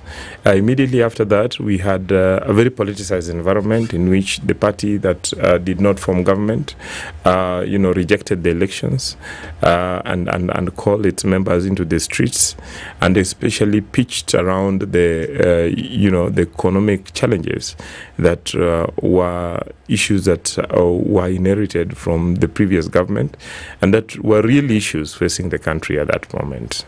And so at that moment, the country was extremely unstable. It moved into discussions that we faced around the Finance Bill 2024. And, the poison environment in which we faced that kind of discussion. And, then the near collapse that we faced on 25th of June 2025, the mass reactions, the breach of parliament, the breach of Supreme Court, which are symbols of democracy and governance for a developing country like ours. It would be dishonest for any Kenyan to think that we were in a very comfortable space to especially see soldiers roaming the streets. We have experience of 1982, and we have seen in what has happened in our neighboring countries when soldiers, moved into the streets. And so there was also a discussion that part of the political challenges could be a fracture that was emerging internally within the ruling government. And so, in my view, any right-thinking leader or Kenyan would have wanted, ways and means to stabilize the country at that time, and then find out what are the root issues that needed to be addressed. And these root issues were definitely identified. If you look at the ODM, the UDA ODM MOU, they identified as one, the economic challenges that Kenyans were facing, the youth unemployment, the issue of this unstable governance structure through the challenges that were in IEBC, the issue of the gender balance, the issue of inclusivity, especially ethnic, gender, age, and so on and so forth. And so by formation of the broad-based government and allowing the competitors to cooperate was a unique, homegrown solution that may have not been tested anywhere, but helped in bringing proponents that John Mbadi, who had been a critic of the government, was brought in to do what he used to criticize. So he was given that mandate. We have the former minority leader coming to be in charge of energy. We have the former governor of Mombasa, who was a government critic, also play a role. Definitely isn't the political tension, but apart from easing political tension, gave us an opportunity to also tap into the ideas from both those who were in government and those who were out of government, so that Kenyans from various parts of the country, you know of this cabinet secretary that is coming from Turkana, an area that was not properly represented within government. You seem to be sorry, Okari. Yes. Pardon me. You've backtracked to identify this isolated issues where from the election, the contestation of what happened during the election, all the way leading to last year's protest. Yeah. These are different things that happen at different times and spaces. Indeed. But the trigger then was last year's protest. Now, riding over what happened last year, now leading to what we've currently seen this year, is what then brought the president to have a conversation with Raila Odinga to then form this broad-based government. It was not necessarily because of the contest of the election. It was not necessarily because Kenyans were feeling marginalized. It was not because of any of these things. The 10 points that you look at, the government doesn't need then to be told, do your job, constitute IEBC, create employment. All the things that are being discussed under this broad-based arrangement surely is the job that then is expected of the government. Allow me to... Why then do you need... sorry, Wakili. Why then do you need the president to meet with Raila Odinga in this case, then create spaces for, you've talked about the likes of Mbadi, you've talked about the likes of Joho, you've talked about the likes of Opio and I, to make a sense that Kenya is then stable because these people who are against government now are part of the same government. Where does then that leave the rest of the Kenyans? What people agitating last year in the finance bill and including this year, and do you strongly believe that Kenya is stable because of this broad-based arrangement? I believe that the broad-based arrangement contributed to stability of the country. And my point is that a lot of those issues needed across, people reaching across the aisle to be able to sort out. IBC issue could not be solved by one party. You remember the president had attempted to set up the selection panel that was rejected by the opposition. It needed people to sit down. It needed, a cross representation in the select committee. You remember even after that, some members still went, the opposition still went to court. And then, so the discourse was important. The discussion about taxes needed us to, rather than talking to at each other, to talk with each other. And out of that discussion, you realize that fast forward to the current budget, the government moved away from increasing taxes to actually broadening and making taxation more efficient.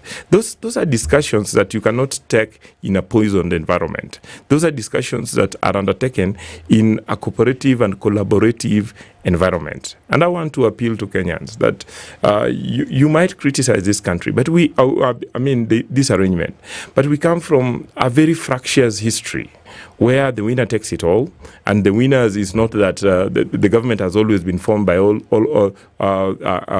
parties that have representation from across the country.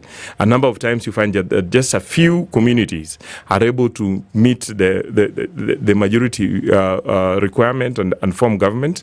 And so the opportunity for the broad-based government to bring in all Kenyans meets, the requirements of the constitution, the requirement of inclusivity, the requirements with that arrangement, participation. Sorry to cut you short. So with that arrangement, again yesterday, President William Ruto and ODM party leader Raila Odinga formed again a 5-member committee. Wait, Wakili. So we're coming from the composition of the original members of NADCO. They presented a report. Then we have broad-based. That brings again the two principles together. With a few members now been enjoined into cabinet. Then again, we have President Ruto and ODM party leader Raila Odinga forming again a 5-member committee tasked with implementing the agenda of the broad-based government and the National Dialogue Committee report. And then why do we go around circles with these things? Around circle. Why do you need another task? It's not a task force. It's not a task force. NADCO was a formation of the various parties to identify the issues. It is through NADCO that after the NADCO that these political parties then agreed on the 10-point agenda, and which they have been implementing for the several months now. And out of that, they have felt the need to strengthen the institutional representation and form a body that would be able to not only oversee, but monitor and evaluate and report back. Are these people in this new committee within this original committee? Are they bringing in this committee that has been formed within this original committee? Are they not people from the same committee? Are they not people from the same government? Or have you brought in... It's really simple. I don't think NADCO ran its course. Please hear my question. Yeah. This new committee that has been established, these 5-man task force members, who are they? Are they people from another country? Are they people from another party? Are they new people? No. Are they? Now you want to I'm just asking give me an opportunity to respond. I just want to. I'm just saying it's a yes or no, because then I can go to you part have asked B. your question, so allow me to respond. Yeah, and to respond that the NADCO committee ran its course. Its course was to lead the discourse that was there at Bomas. Their report was then adopted by Parliament. These political parties have committed themselves to 10 points out of the NADCO report. And it was just, and you appreciate, and we must appreciate, that even within the political parties there have been divergence of opinions. And so out of those divergence of opinions, the parties then sat together and said that we must have a point at which we meet to assess what we have achieved, and they agree on how we move forward. And they have formed this team. If you look at the statement by the President and the former Prime Minister yesterday, it pointed out that this committee will not only oversee implementation, but it would report to the principals every 2 months, but then it would also meet the joint political parties. And these are first. Who are they, Wakili? They are representatives of the two political parties within the same broad-based already. They are within the political. They are not members of cabinet. They are not members of parliament. They are ordinary members of these political parties, respected members of these political parties. And I believe that in the coming weeks we will see a framework that would enable them report not only to their principals and to their parliamentary group, but also to report to the public, so that the rumor mills and the discussions without evaluation and monitoring based on key performance indicators gives way to an organized framework in which we can be able to point out that this is what the two parties agreed on, and this is what they're achieving moving forward, so that we are making progress. And that is important for a governance and so I'm looking at the timeline of this. And let's call politics for what it is. Because this same CMC is required then to submit progress reports to the two principals. Both the joint Kenya Kwanza and ODM parliamentary group quarterly. Then the parliamentary group, let's just follow the thread. So then the parliamentary group is set to hold its first sitting August 18, 2025, and a final report detailing the status of the broad-based government's 10-point agenda, which is a reflection of what is ailing the country. The release, the 10-point agenda report then will be released to the public on March 7th, 2026. This is months before the election. 1 year after formation of the broad-based government. So it would be an opportunity in governance and in development. It is always important to find opportunity to sit down and find out where have we come from, where have we achieved, what are the challenges, are we able to still work together, do we break apart? If we are to work together, what are the new priorities? So as a country, we must continue dialogue. We must always continue finding structures and forums through which that brings us as a country together. And as the two political formations that form the broad-based government, it is my view that it is a very innovative and necessary process to set up, this team, to set up the new structure of, the joint parliamentary group, to ensure that this team reports not only to the principal, to the parliamentary group, and also to Kenyans on the achievement, so that we can answer the questions that we have been answering here. What has broad-based government achieved? Let's bring in Kevin. I want to pick your mind on this. So, from what Wakili is saying, so we are dancing around this issue. Then we get to a point where on March 7th, 2026 is when this report is presented then to the public. We are still not talking implementation. And it's going to be we're talking about a report that this is what this we have found. Basically, the report details the status of the broad-based government's 10-point agenda. It's reporting the status. We're still not even talking about implementation. This will be in March 7th, 2026. Just months before the general election. And we're still backtracking and talking about the issues that are currently ailing this country. Surely, are we skirting around this issue, buying time before we go into the next election? Or what's going on here? Okari, because now we have two Denises here. We are being managed as a people. And Kenyans are being taken through this to give time, as you rightfully said, for the political class to basically understand, to manage their own interests. And Wakili knows that we honestly do not need the broad-based government to be able to achieve the aspirations of this country. We just need bold leadership. We need proper accountability. We need mechanisms that will be able to allow for institutions of governance to do their work, so that you are not waiting to manage the feelings and emotions and reactions of someone because you went and made a press statement, and so you are worried about their feelings. Watasikiaje, watasema aje, nilisema aje. So you are bothering people in the corridors of your office around their understanding of what you said in the press conference. Part of my submissions, starting from where Okari has actually raised the question, is that we have had very many reports in this country. Part of the challenge is just mere lack of implementing those reports, from the Kriegler report to the Kofi Annan Commission to the BBI, which of course went to the courts. And I'm happy that at least for the broad-based committee, the task force tried to address some of the challenges that BBI had that made it get knocked out by the courts, so that you raise a question around anchoring the broad-based government. So the task force had to go through parliament and establish their arrangements through some set of arrangement or a plan within parliament, even to find a way of incurring public expenditure, because otherwise you have this moribund group that is using public resources, taxpayers' monies. And so the question around accountability, on what premise are you spending our money? So they went to Bunge, set up something there, and the leadership of the committee of the House treated it as a committee of parliament.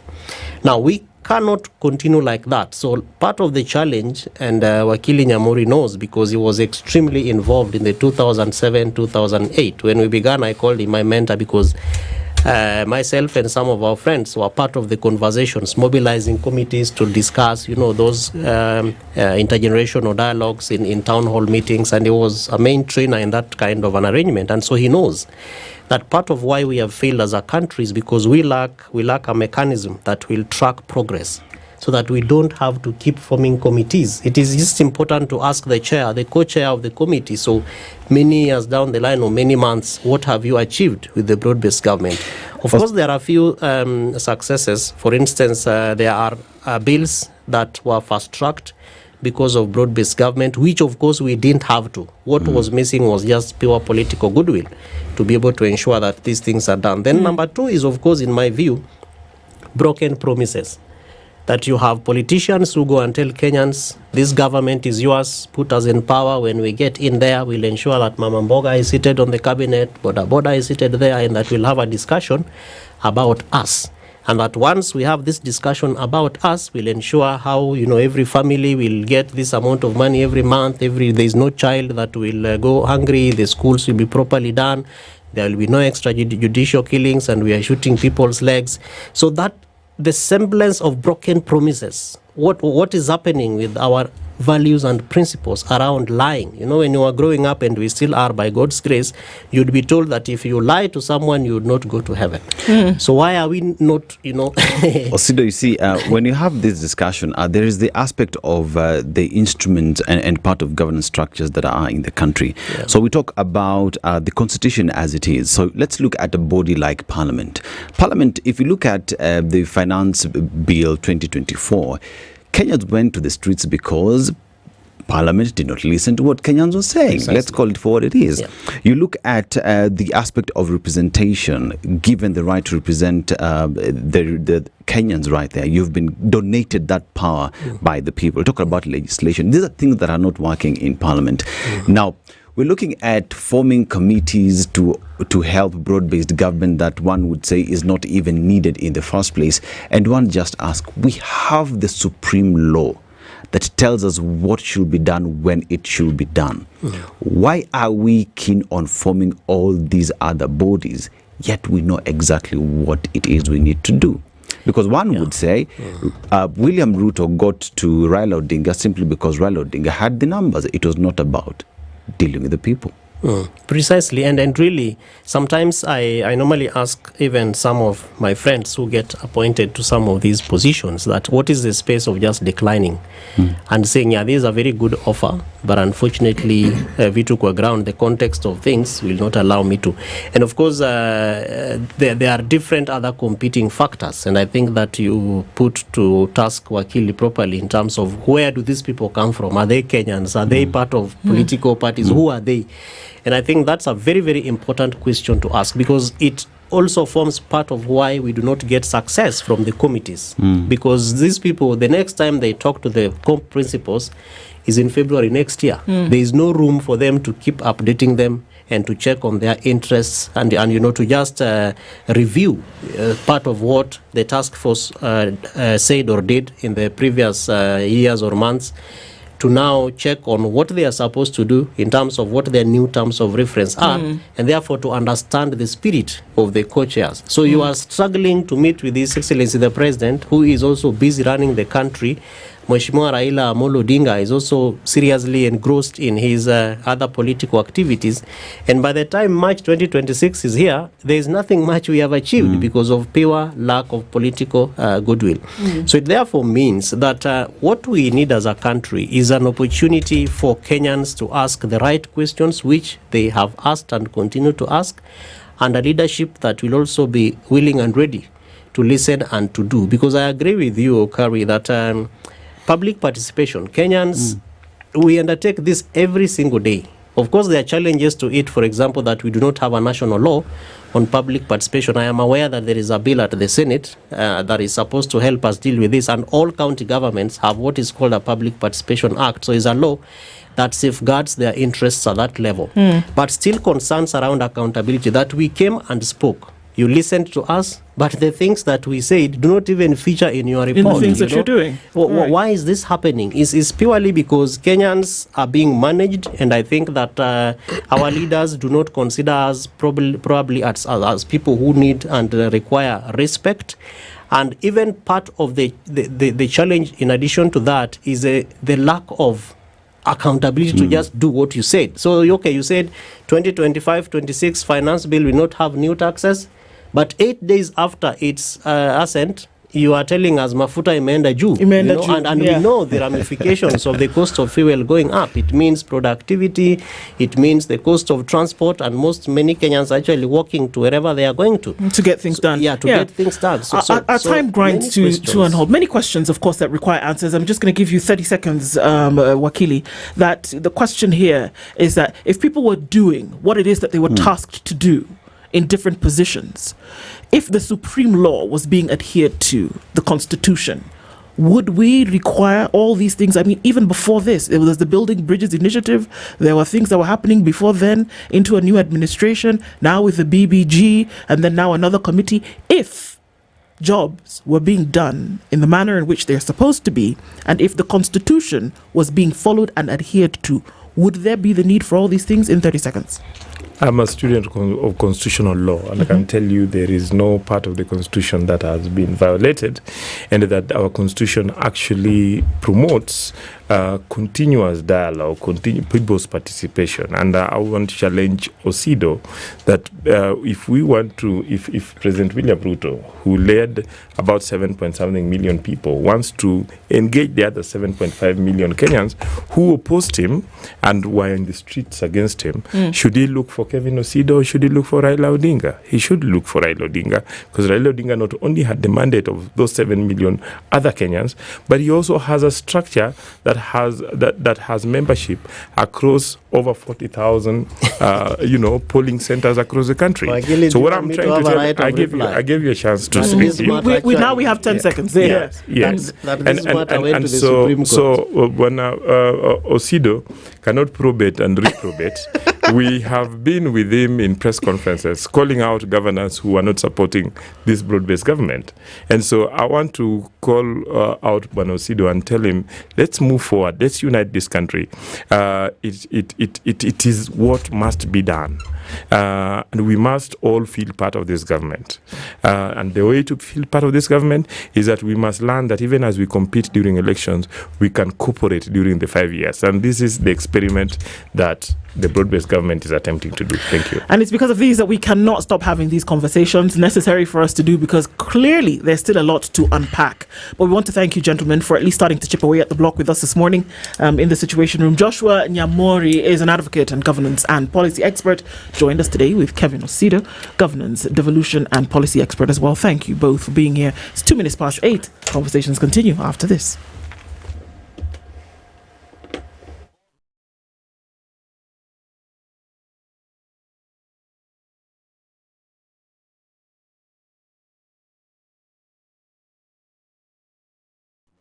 This is the Newswire. I'm Edwin Lisamira. Reports from Siaya County say Governor James Orengo returned to the country on Tuesday night after his trip to the US for treatment, ending speculation over his month-long absence. On the same day, Orengo's deputy William Odwal broke his silence over leadership wrangles rocking the county and pledged unwavering loyalty to the governor. In a measured yet firm statement aimed at dispelling speculation over the power dynamics within the county's top leadership in the governor's absence, Odwal called for reconciliation and constitutional order. A governance, devolution and policy expert has told SpiceFM that President William Ruto's broad-based government has proved to be a threat to devolution. Kevin Osido said governors are forced to go to State House to make critical decisions around service delivery and public finance management outlined in their integrated development plans. Institutions of governance have also been more or less shredded into a corner where you ask yourself, must consultations be done with broad-based government for devolution to work? Concerns around equitable share, monies that are supposed to go to county governments, and that devolution has to be discussed within the premises of broad-based government, and that even the power that governors and their county governments have to be discussed within the premises of broad-based government. Aseto emphasized that broad-based governance has failed to offer a potent solution to entrenched divisions in the country, as it's perceived by some as exclusionary. Look at a broad-based government as one that is excluding other people. And so, for example, you'd say Mount Kenya feel excluded because to a greater extent they might imagine that broad-based government was formed for a certain sect or select group of people based on how the politics of this country is done. Embattled Kericho Governor Eric Mutai has formally requested President William Ruto to dissolve the county government of Kericho, citing irreconcilable differences between the executive and legislative branches. In an effort to rally support, Mutai revealed that his administration would begin collecting signatures in the county to back his call for dissolution and formally petition the president. He was speaking hours after notice of motion to remove him from office was presented in the county assembly. He is Sigo Wet MCA Kiprotich Rogoni, laying the impeachment grounds. Number 1, gross violation of the Constitution of Kenya. Roman number 2, gross violation of various national and county laws. Roman number 3, serious reasons for believing that the governor has committed crimes under national law. Roman number 4, abuse of office. And Roman number 5, gross misconduct. Human rights organizations led by Okoh Africa have called for an overhaul of the National Police Service and accused the government of complicity after the EACC revealed that police officers are the most corrupt professionals. The organizations warned that Kenya will remain trapped in a cycle of violence, corruption and fear. Human rights will remain a slogan, justice a luxury, and democracy a lie as long as the NPS remains in its current form. If the police remain as they are, Kenya will never be free. Let us be clear. This is not just about corruption. It is not just about a few bad apples. It is about a state that has weaponized its police force against its own citizens. We are being robbed in broad daylight. We are being shot for raising our voices. We are being buried without justice. And still, we are expected to pay taxes, to obey laws, and to trust a government that has refused to dismantle the gang of killers it calls the police service. US President Donald Trump has issued an executive order hitting India with an additional 25% tariff of its purchases of Russian oil. That will raise the total tariff on Indian imports to the United States to 50%, among the highest rates imposed by the US. The new rate will come into effect in 21 days, according to the executive order. A response from India's foreign ministry on Wednesday said Delhi had already made clear its stance on imports from Russia and reiterated that the tariff is unfair, unjustified and unreasonable. The US president had earlier warned he would raise levies, saying India doesn't care how many people in Ukraine are being killed by the Russian war machine. That's the Newswire. I'm Edwin Lisamira.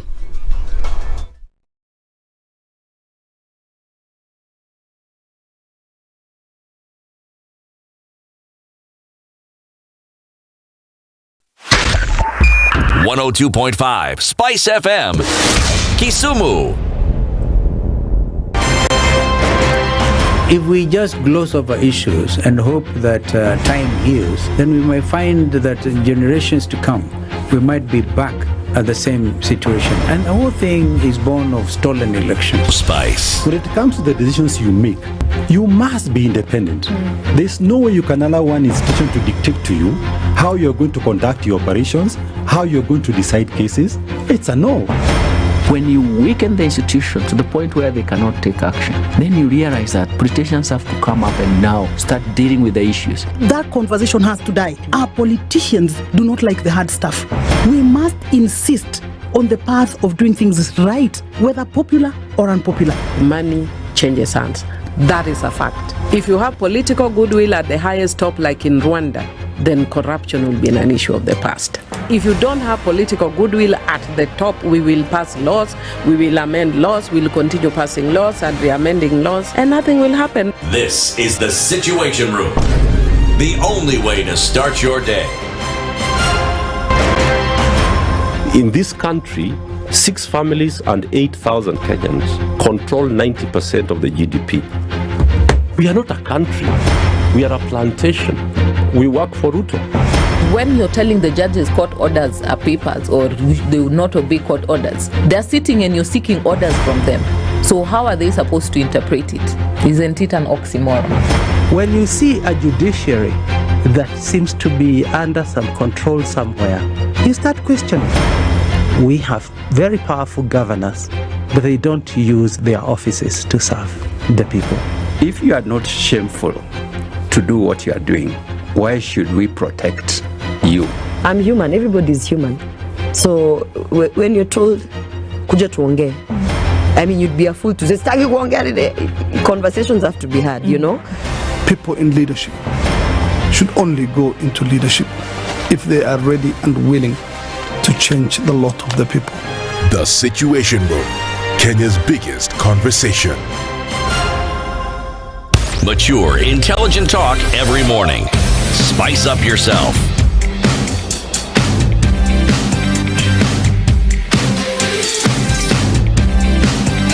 Mornings done right.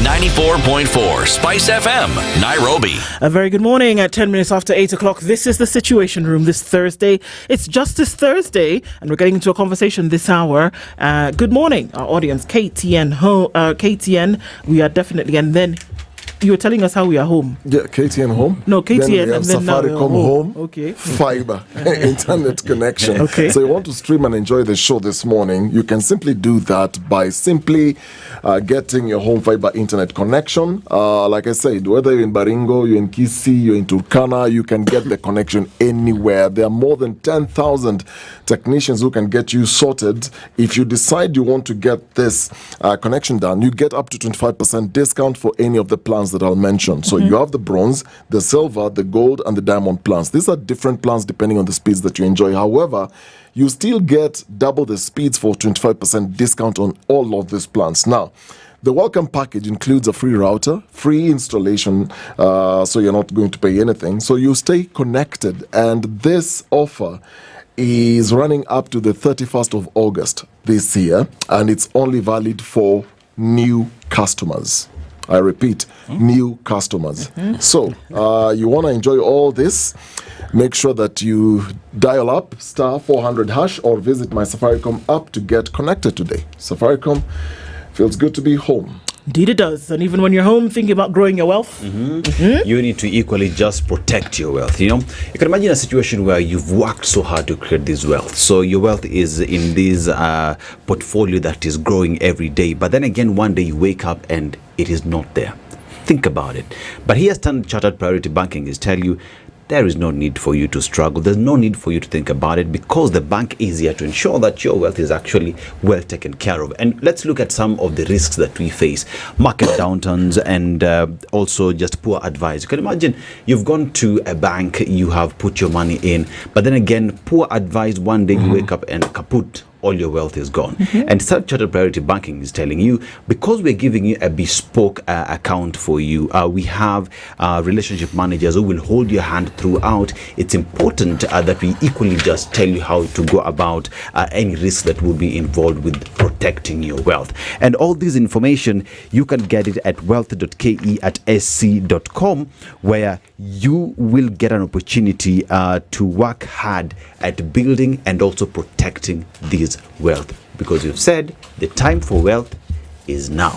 Na kama si sasa, ni sasa hivi. It is now. Now. How come everybody knows that thing except me? Even Wakili here has said it. Am I living on Mars? Okay. Well, either way.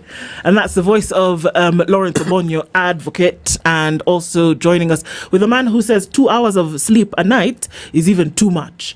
Hussein Khalid is the CEO of Vocal Africa. He's here as well. Good morning to you both, gentlemen. Good morning. Good morning. Karibu sana. Asante. Our Justice Thursday conversation is around defending the accused, legal and human rights insights into the Shakahola tragedy. We will not forget.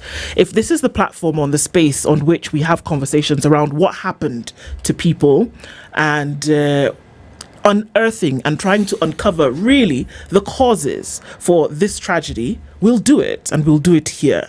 And we'll get into some of that conversation this morning. We'll give a little bit of insights into why both of you are here. But let's welcome you in true Situation Room style with today's proverb. Dennis will tell us where it's from. We'd love to get your interpretation of the same. We are in the country that gave us Nelson Mandela, South Africa. Beautiful country, also known as a rainbow country due to its cultural diversity. And apartheid remains being one of the constant reminder of where the country has come from. Pretty a young country, 1994, independence, Yes. but still going through the motions and trying to be stable. But remember, it is also one of the strongest economies in Africa. Yes. Yeah. Let's go to the proverb. A respectful man is not a weak man. A respectful man is not a weak man. Wakili? Yes. Asante sana. How would you interpret that? Thank you so much for having me this morning. My interpretation of a respectful man is not a weak man. It's more direct, because at the end of the day, you look at it that when you accord dignity in terms of appreciating and acknowledging someone for whom they are, then it actually reveals strength more than weakness. And contrary to popular belief that you have to have a little bit of disrespect to show that machoism or something, then this proverb actually reminds you that the substratum or the formatting aspect of the ground rule for humanity is respect. So it shows how strong you are, because you are in charge of your faculties, you're in charge of your tempers, emotions, and everything. And above all that, you need to be respectful. Thank you. Khalid, how would you interpret that? Yeah, I think society usually mistakes respect for weakness, because you find that someone who's respectful will always step down. They don't want to get into unnecessary arguments. They would like to have their space and allow people to also have their space. So in many cases, you find that people confuse that for weakness. So I think this proverb is spot on. And, it simply says, this is the bigger man. And respect on any day, when you show respect, when you receive respect, it is something that one should value. And for me, I think the proverb needs to be used more because unfortunately in modern day and era, and particularly with the younger generation, respect seems to be phasing out. So we need to do more of that, and I totally agree with it. All right. So we're getting into a conversation this morning. It's a sticky one. We're not going to shy away from having it because we've been asking the questions, and for no reason will we be able to forget that estimated upwards of 600 people and their remains were declared missing, and that until now upwards of 400 people and their remains have been exhumed from the Shakahola ranch in Kilifi County. The exhumation process has not ended for all intents and purposes, has not been deemed closed. The Ministry of Interior, for whatever reason, under the new leadership, has not really mentioned much about Shakahola. Since the now Deputy President was the CS for Interior, perhaps that's when we heard the most movement, at least in terms of what was happening underground, literally. Yeah. But till now, we had ended at the 6th stage of exhumation. We don't know if there are any more bodies underground. We don't know if there are any more remains that have yet to be found. What we do know is that there are remains of people that still lie in a makeshift morgue outside the Malindi County Hospital, and they're yet to be identified. That we do know. We also know that many people have been accused and they have been charged with very many a thing, one of them being Wana Mackenzie, who was the leader of the Good News International Church Fellowship. 637 is the number on the list, yet to identify.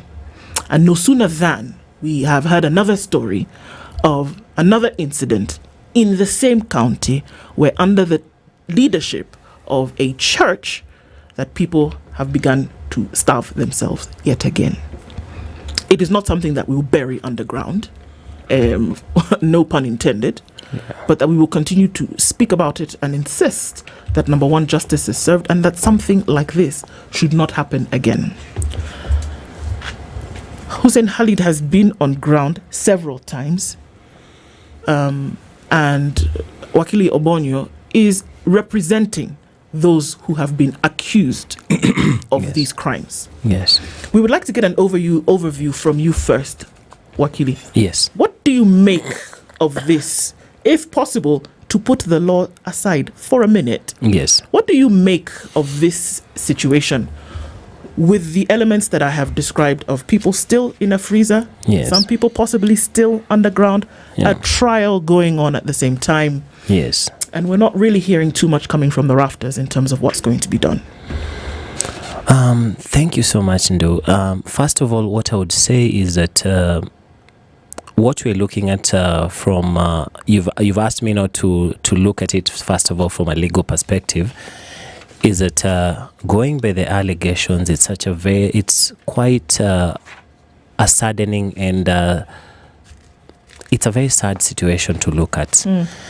It's very much telling of the security organs in this country, and I've heard several times the current Cabinet Secretary for Internal Security, Honorable Kipchumba Murkomen, talk about it. What you have mentioned is that there is a makeshift morgue and nothing has been done.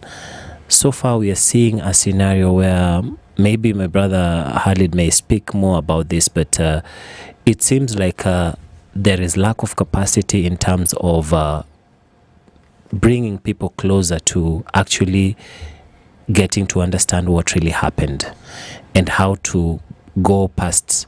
Now you have the bodies on the ground, you have accused persons going on in court, and then again looking at a bigger picture, there are victims out there who are families of the people who've been accused, who are currently going through a trial, including women and children.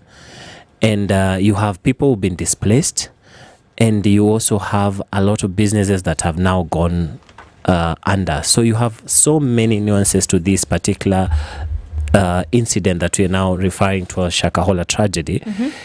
And then you have the upcoming of this other new, and you may call them replica, sort of quote-unquote replica situations.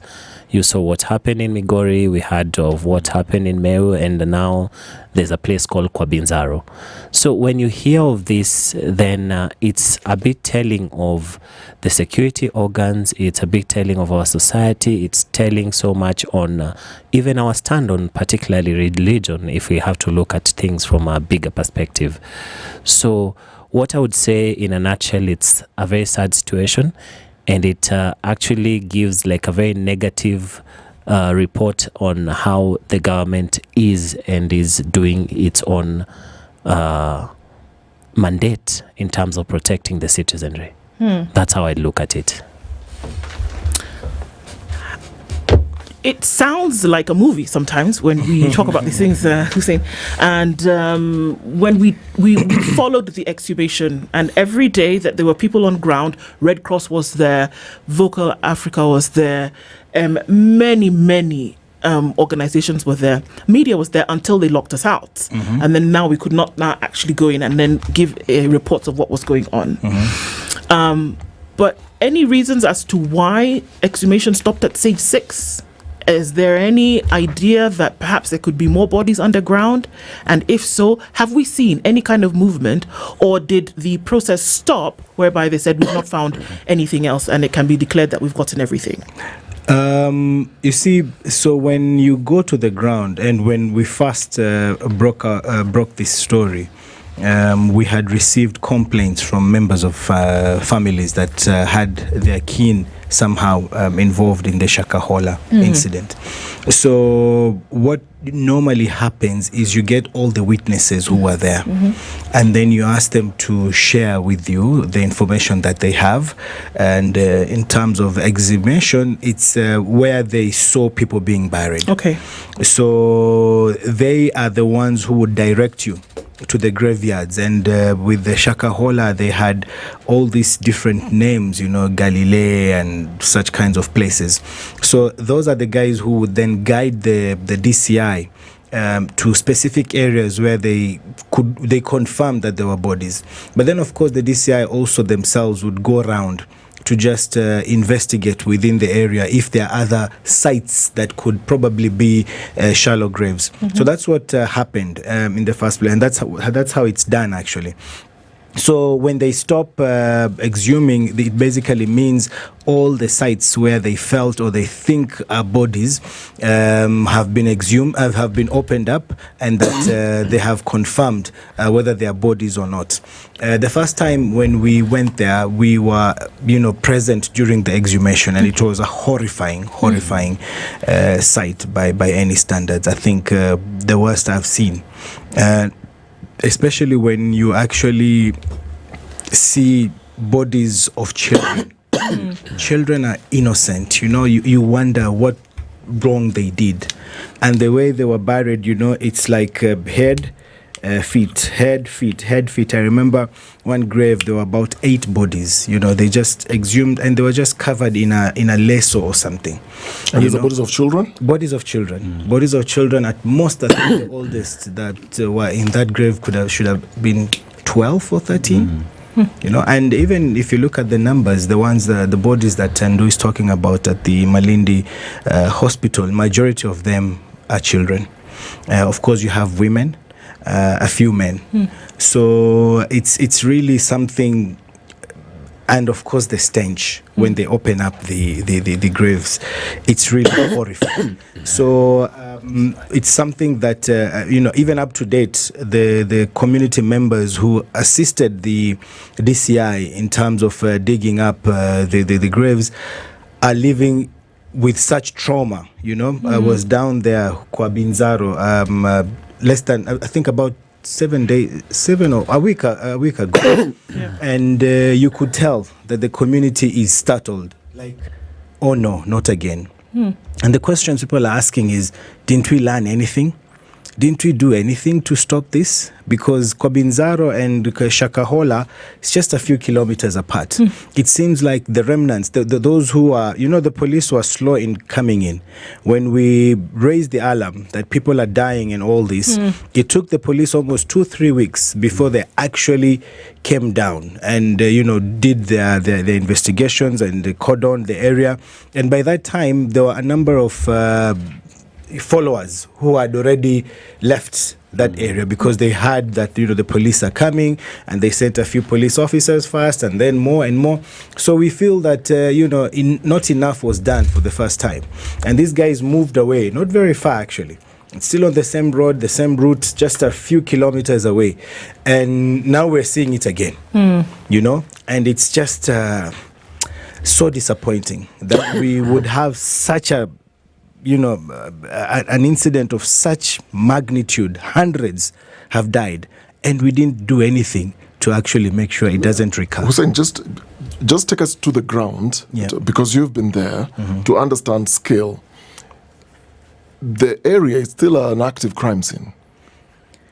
So correct? Yes. Shakahola 1. It's not been closed. It's not been closed. It was closed earlier, but then of course now after a couple of years, it's over 2 years now since the first time. Okay, so so now we have quote unquote Shakahola 2. Yes. Is it an issue because Wakili there talked about security and the disappointment that these things are happening, and unfortunately we still have security around?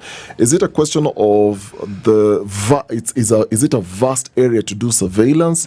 Why is it a challenge to generally collect and gather intelligence and even follow up that there's something that is going on in this village that is not right? Why is it difficult to manage this? Well, number one, it's truly very vast. It's, a huge chunk of land, and there's no, like, you will drive for 20-30 minutes, no makeshift houses, no signs of human settlement anywhere before you actually go to Shakahola 1, and then that's the main road now, the tarmac, because this is a road, I think, it cuts through the national park all the way to Tsavo, through Voi. So it's a good road, very good road. But then you drive for almost an hour, inside. So like you even if you're a chief in that area, you'd be asking yourself, what am I going to do there? It's nothing. And then from the road, then you go inside. Like no road or whatsoever. So it's just, you can see footpaths, like, people use. And then you go inside for like another 15-20 minutes on just bushland and scrubs and all that before now you come to Shakahola 1. So it's really hidden inside. Anything happening there, you wouldn't know. And we spoke to the border guys because they said these 400 plus people must have gotten here somehow. And I said, we used to come here and we'll drop them there and we don't know where they were going to. You just see them disappear in the bushes and that's it. So it's far off. You really, even if you're driving through that road, you can't even tell that there are people in there because they are far deep inside. Now, Shakahola 2, it's not, on the tarmac, it's not, you don't get to Shakahola 1. It's like 5 to 10 kilometers from Shakahola 1. But then again, it's in the interior.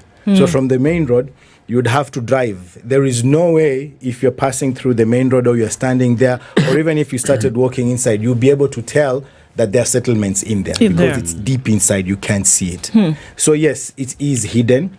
And even when we were there like a week ago, the Kwabinzaro area now had been cordoned off by police, and you could see actually from where we were, like graveyard or something like that, and then you move on, there's another grave maybe on that side. So I think that's what the situation is like on the ground. And these are fresh graves?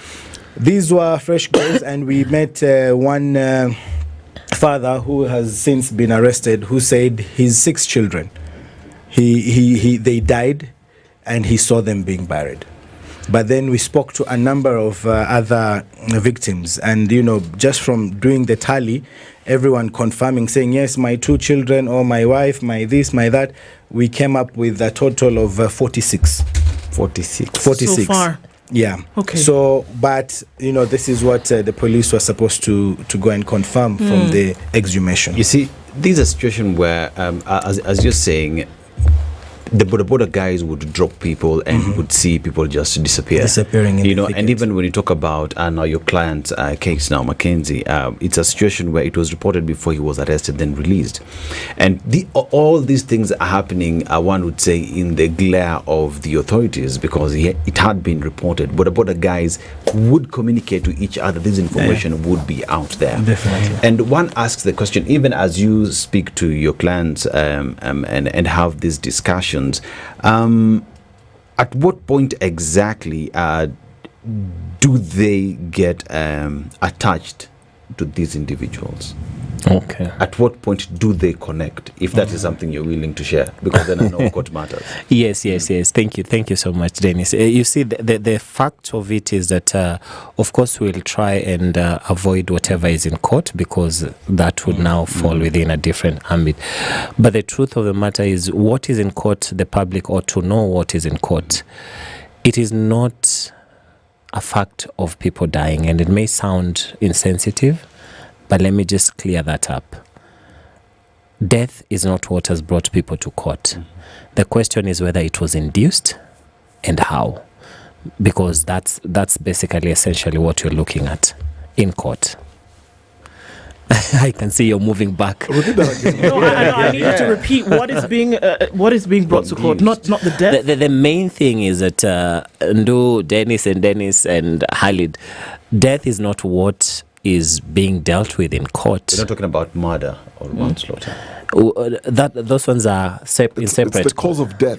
It's whether it was induced or not. Yes. Okay. So that is the main issue that we will be discussing in the other courts, and the other offences, especially offences relating to children, and what has been termed as radicalization.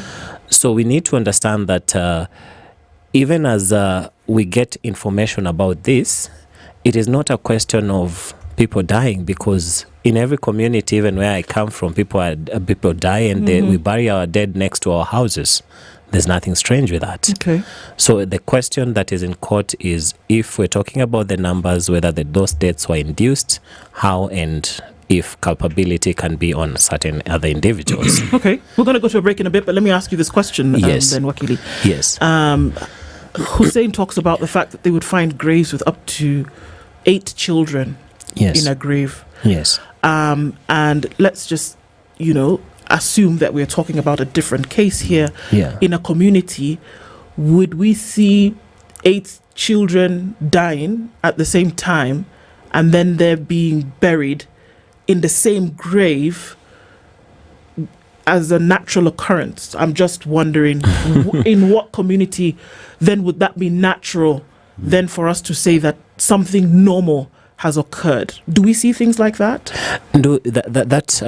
I understand that scenario completely, and let's call it, let's term it hypothetical at this stage. That's the word I was looking for. Thank you. Yes. Yeah. So hypothetically that happens, then the question is, there are certain assumptions that we've made that all these people died at the same time, all these people were buried at the same time, and it's not a matter of maybe someone being moved from another grave to this other place, and those are things that are being dealt with at a different stage.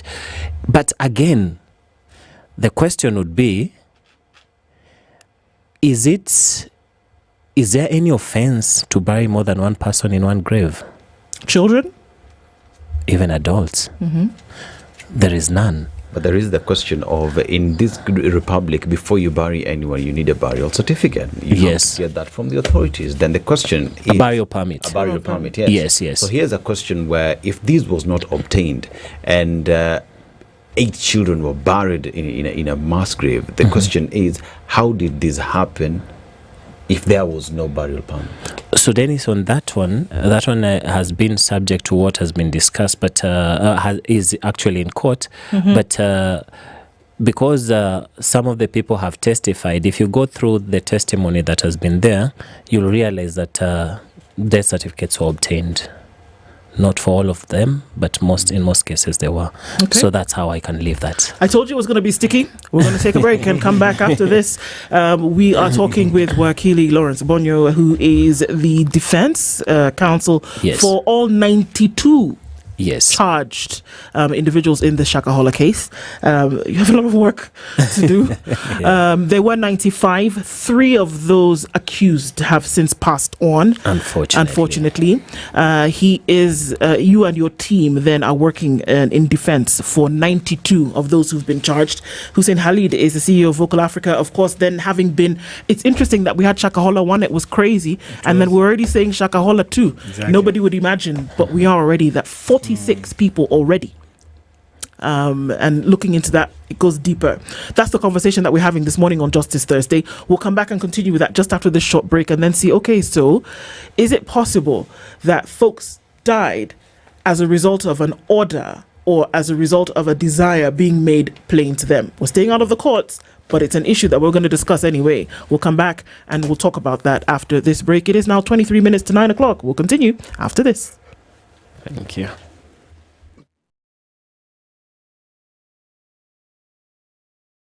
This is the Situation Room, the only way to start your day.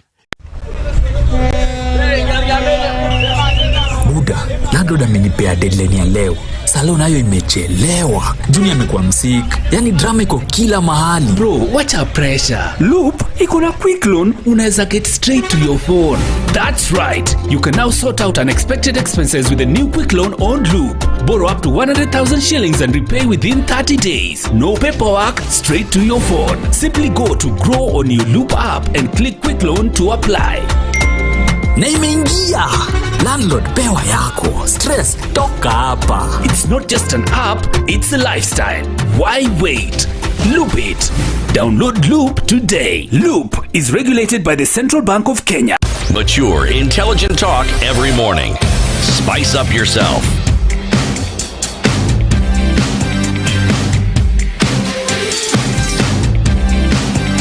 Mornings done right.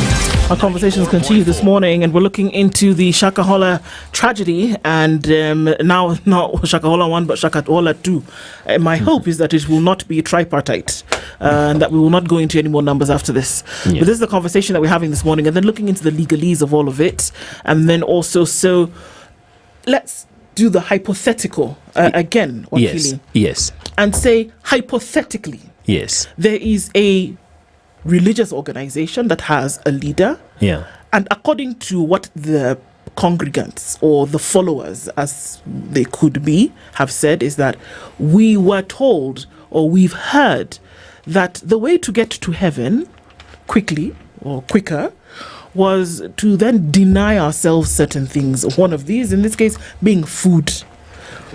Or that to make the journey to heaven a lot faster, let us help you get there. Hypothetically. Now, hypothetically, this did not happen to 1, 2, 3. We don't even have enough time because I could count slowly and we would not get to 429. Those are the ones that have been identified. The 637 on the list, some are still unfound. So is it possible that I act in a certain way under the inducement of somebody else's words who I see as a leader? It's the stuff that cults are made of. Does that happen? Is it possible? Thank you, Ndo. I really avoid the term cult because, again, definitions are neither here nor there. But at the end of the day, when you look at this hypothetical situation, it brings us to indeed what we are trying to find out. At what point would you hold someone else responsible for actions that you take on your own? That's why when I was starting, I gave a disclaimer that it may sound insensitive, but at the end of the day, you're looking at whether it was induced by someone else or not. So right now, the courts are dealing with this question of command responsibility and issues of someone having power over the other. The question is how you can actually articulate and prove this in court. And we will not want to get into the details as to whether that is tenable or not. But if you look at the day-to-day religion, At no point, and no religion tells you can get into heaven without dying. And again, no religion will tell you specifically doing certain things is actually wrong. Like we know in cutting across the board, prayer, fasting, and all that is actually allowable in religion. So essentially, you're looking at a situation whereby we are in an area where it has not been charted. These are uncharted waters before. Like it's a very new aspect of. And you're also looking at now our legislators trying to catch up and coming up with a bill that is now being discussed on regulation of religious organizations, something that has never been there. So to answer your question in a very brief way, it is, how would you hold someone else responsible for a decision you make on your own? Okay. If today my brother here chooses to go on OMAD, 1 meal a day, and another person decides that I'm going to do a 7-day dry fast, who are you going to hold to responsibility at that stage? But that again is something else. Now, on the aspect that you would say that someone else induces or makes it faster, there are other offenses that someone can be charged with. If I, let's say, starve someone to death, I kill someone in one way or the other. But that's what, I don't want to speak for the ODPP, that is what they may be grappling with as to whether this is what these persons should be charged with. Remember, I represent 92 accused persons, and of the best matters that we have here, 2 matters, one in Shanzu for radicalization and one in Mombasa for manslaughter. These are the 2 matters that touches on all of them. When you talk of murder and offenses against children, this only touch about 38 of the people we're talking about. I don't know if I've addressed the main issue that you have raised there, or there's So Akili, yes. Allow me to ask. Yes. And you're at liberty to tell me you can't answer this. Yes. Because I know I'm also walking on uncharted waters. So given the gravity of the charges of the accused, yes, and you earlier said you don't want to approach this by being insensitive, yes, or to appear to sanitize or even trivialize the loss of those people who died in Shakahola. Yeah, you've had a chance to speak to Mackenzie. Yes, and I know you may not necessarily address yourself to the current case in court. Yes. But I'm just curious, because as a defense lawyer, then what you'll be looking at in terms of your counsel to Mackenzie and the rest is then look at technicalities of the case. Yeah. And like you rightly said, was this a question of, was it induced? How did this person then end up dying? Yeah. When you're having your conversations with Mackenzie, I remember a phrase that we all know, Kitawaramba. Yes. And at the time, the body language and the way and the manner in which he was speaking and looking at journalists he was he appeared very confident that you have nothing on me. That was the demeanor. And I remember the analysis that were done when Mackenzie was arrested, and each time he'll be taken to court. He appears like somebody who's very, very, either he's so disillusioned in his, and I think you said you don't want to call it a cult, he's so disillusioned that he's in his own space, or he's so confident, understands the legal frameworks around this case to tell us Kita Waramba. And so my question then to you is, in your conversations with him, do you believe that he didn't lead these people to death? Thank you, Dennis. It's a very heavy question. Do I believe? Does he believe? Does he believe? Does he believe? When you're speaking to him. There's one thing I can tell you categorically. My clients, Mackenzie included. Let's talk of Mackenzie. Yes. He believes in his innocence. And personally, as a defense counsel, I also believe in his innocence. That's why I'm representing him. It is my job to represent him. Yes. Now, on why he is confident, that's why we're in court. That's why he was very confident, and he even stated those words. And it's not, I would not call it disillusionment. It is a fact that he knows and he believes, and we as the defense, we believe that he is innocent. Now, I understand it's very difficult from where you sit to look at this from a perspective that I am looking at it, but remember of the presumption of innocence. Remember what justice entails. When we talk of Lady Justice, we're talking about the two scales. Yes. And we have to give the accused persons their day in court. Their voice has to be heard, and their perspective has to be factored in, so that the judicial officer makes a decision based on, have you given me just a story, or have you given me cogent evidence to find that this person is guilty or not?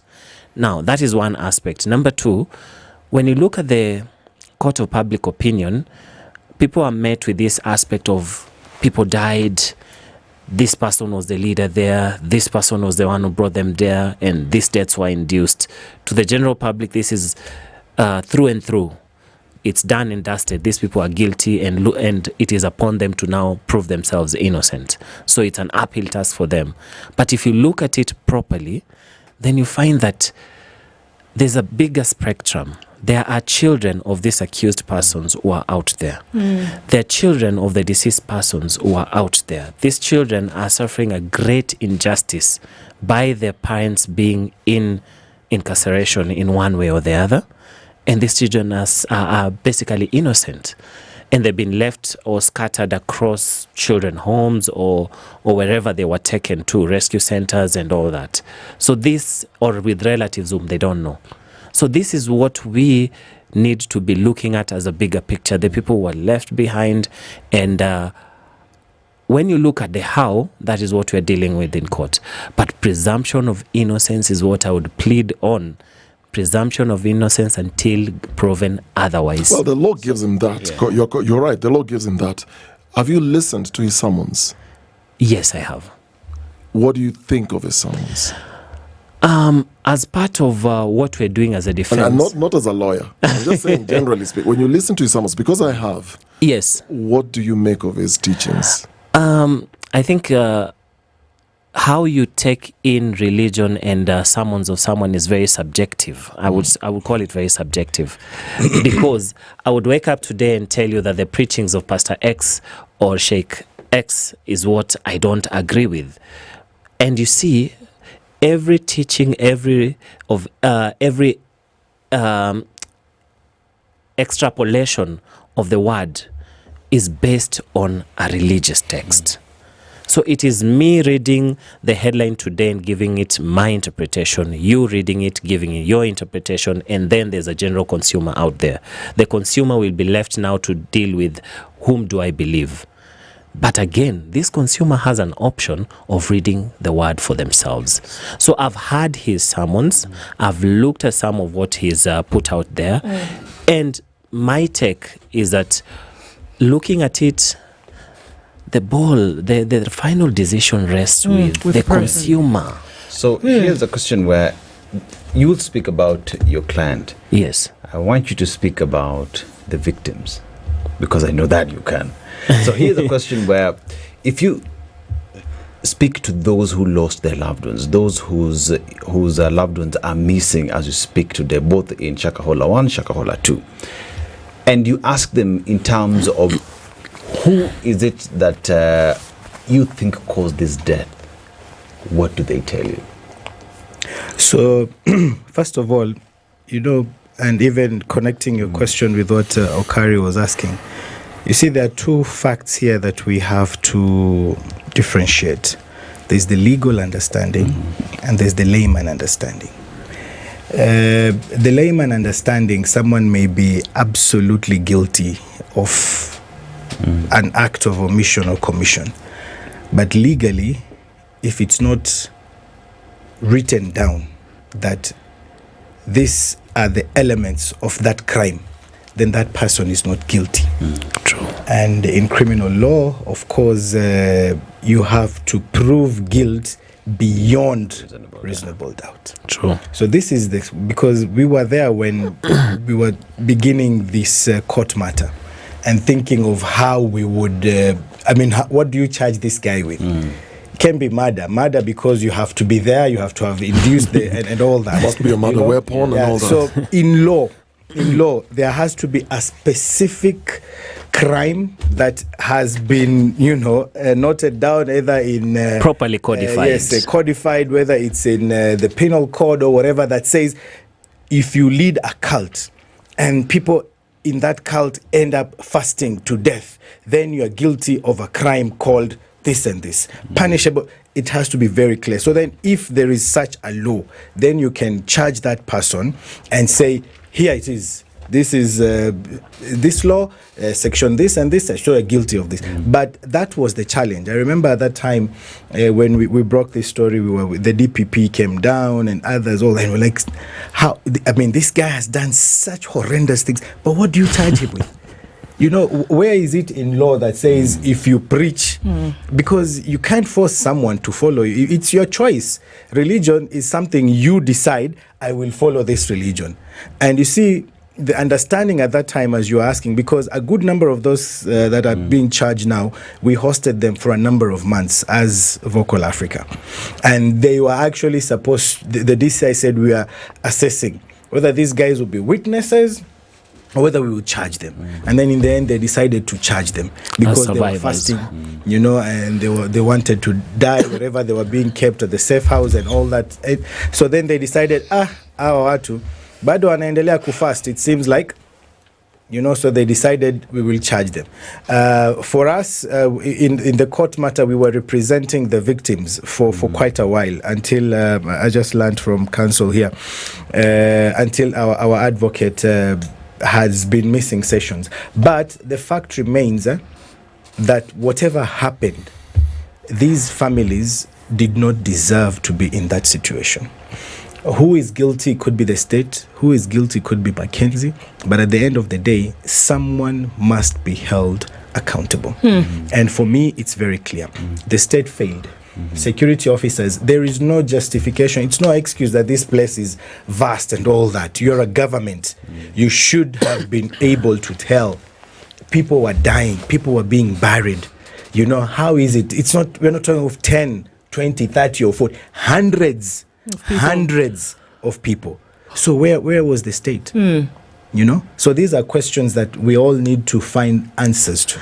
So whereas these things are issues of personal conviction, when we're looking at religion, when we're looking at the subjective matters of religion, what you eat, how you look, what you imbibe, those are personal convictions, what you do. Indeed.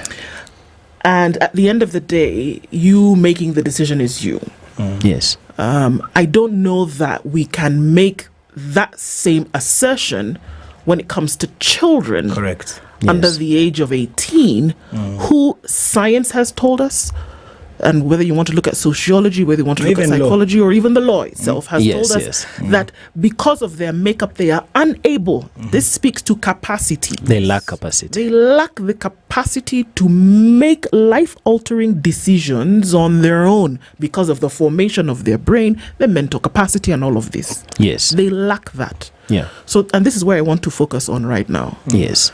That if we say you can make a decision and that you should be held responsible for the decisions that you make, no matter if somebody is blaring in your ear with a megaphone or every day is preaching it into you still have the decision to make. Many have linked this to poverty because people have said to us that we would not find anybody linked to Shakahola who was a millionaire and was buried in the ground, for example. So that's a whole other conversation. But when we look at the children here, who decided for them? Who decided that this child will not eat for 26 days running and then they were found dead? Or that they were they were just about to die and somebody helped them along by strangling them? Because remember, but the autopsy showed that in some of these cases, children were strangled at the very end of their life. What happened to them? They didn't make a decision to pray or not pray. Yeah. You see, Ndo, as I said, we hosted a good number of those 95 or 92 now individuals for a couple of months immediately from Shakahola.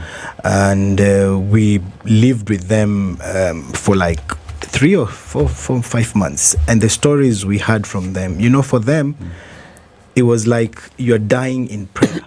And when you die in prayer, you're going straight to heaven. So fasting wasn't starving to death. Even I remember when we went to rescue, I think one of the images, people were saying this lady was crying and saying, Yesu, Munani.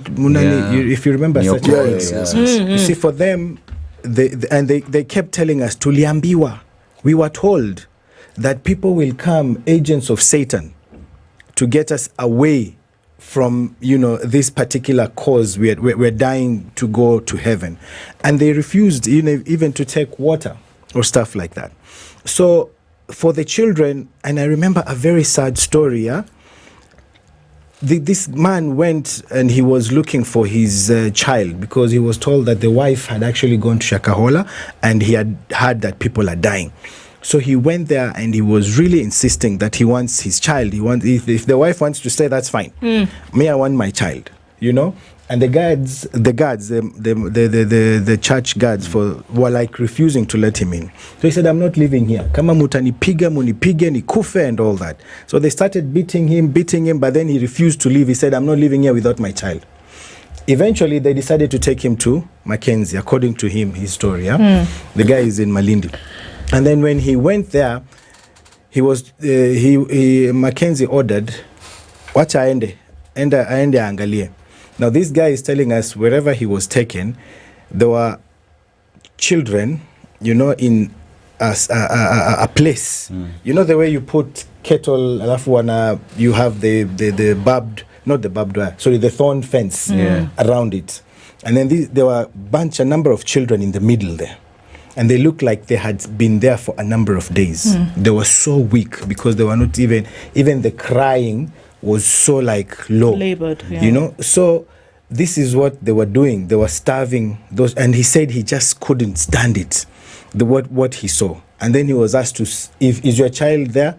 And he looked and his child was not there. He hasn't found his child to date. But this is what the children were going through. And the mothers there would tell us that some of them, wanaona mtoto is starving and is not dying. And she's feeling the pain, the kid is suffering. So then they just decide to make it fast for them. They would cover their mouth and lips, suffocate them so that they die, And these are stories from these women. Others would be clobbered. I think from the autopsies we've done, we've seen physical injuries, blunt force trauma and stuff like that. So this is what happened. This is what was happening. But I totally agree with you. But see, now the question is, who do you blame? Do you blame Mackenzie or do you blame the parents? Because custody always is with the parents. So in this case, Okeli, as you answer that, how does the law, I know you're the defense counsel, but how does the law treat coercive death by starvation?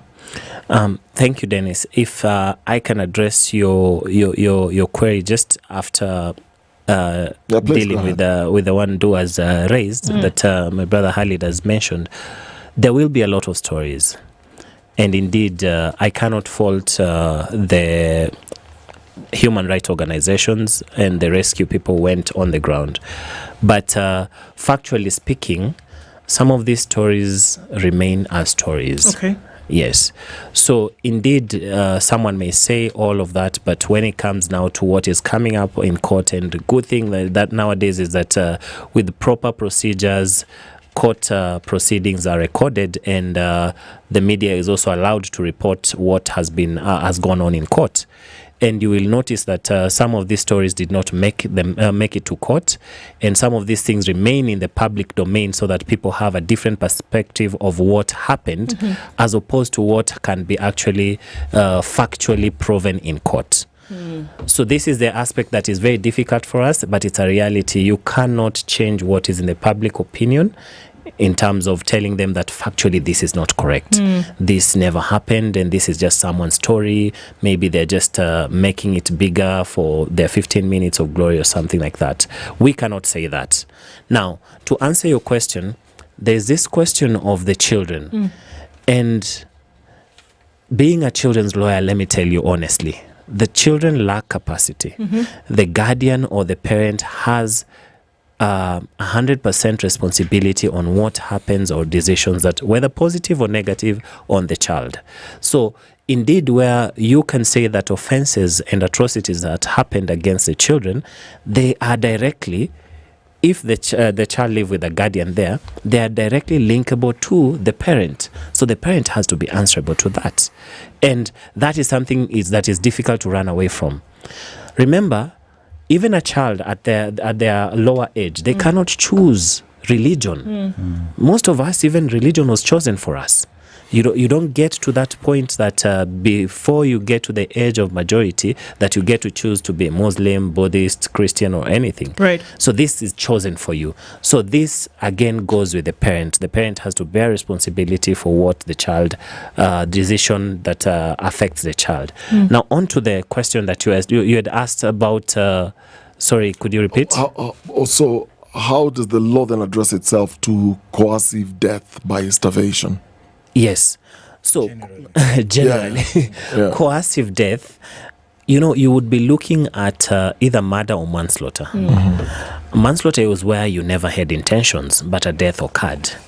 But murder is where you had the malice aforethought, you did the act, and then you intended to cause the death, indeed.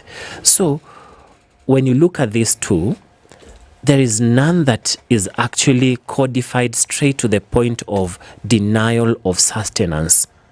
That's what Khalid was talking about. It's not properly codified to say that there's this formula that now attributes to a particular offense. But again, we have very sharp and well-trained individuals from the ODPP side.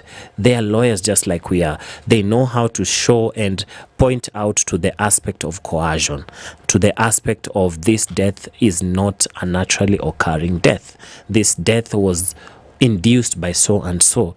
So the aspect of looking at how you get to that death, we leave it now to the prosecution to add to the facts so that it can bring to that aspect. So at this point, it's so laborious then to prove that. Is that the reason why then they're going for radicalization? Because they will say, okay, so the teachings and the summons were extreme and very radical. From a lay person, I'm calling myself right now lay because I'm not on the ODPP side. They reserve the decision to charge, and they have to look at what would give them a conviction or not.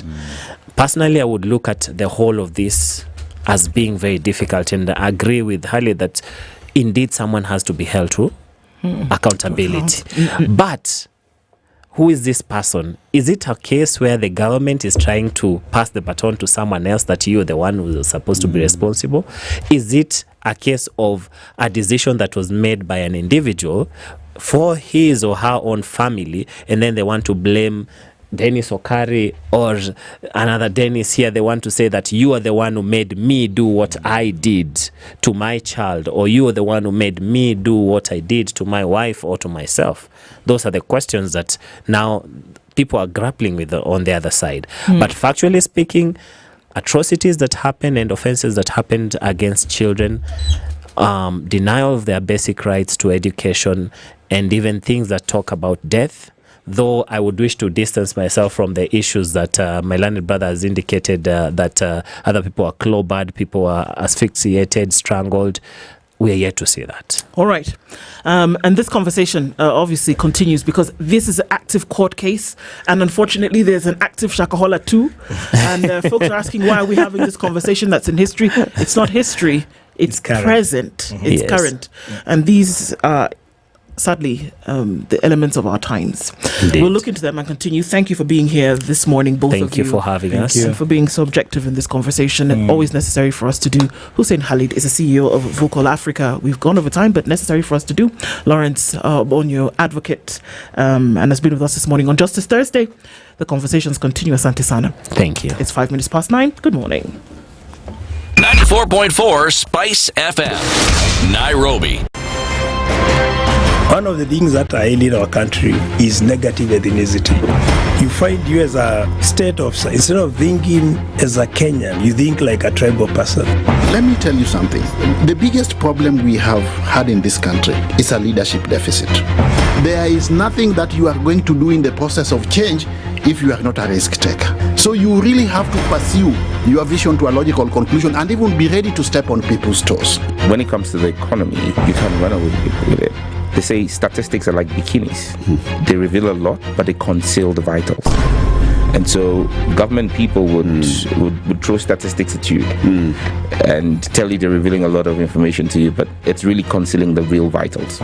We need to get out of that, because when we want to grow our democracy, one basic thing that really requires to be understood by the political class, by all of us, is institutions are critical. This is the Situation Room, the only way to start your day.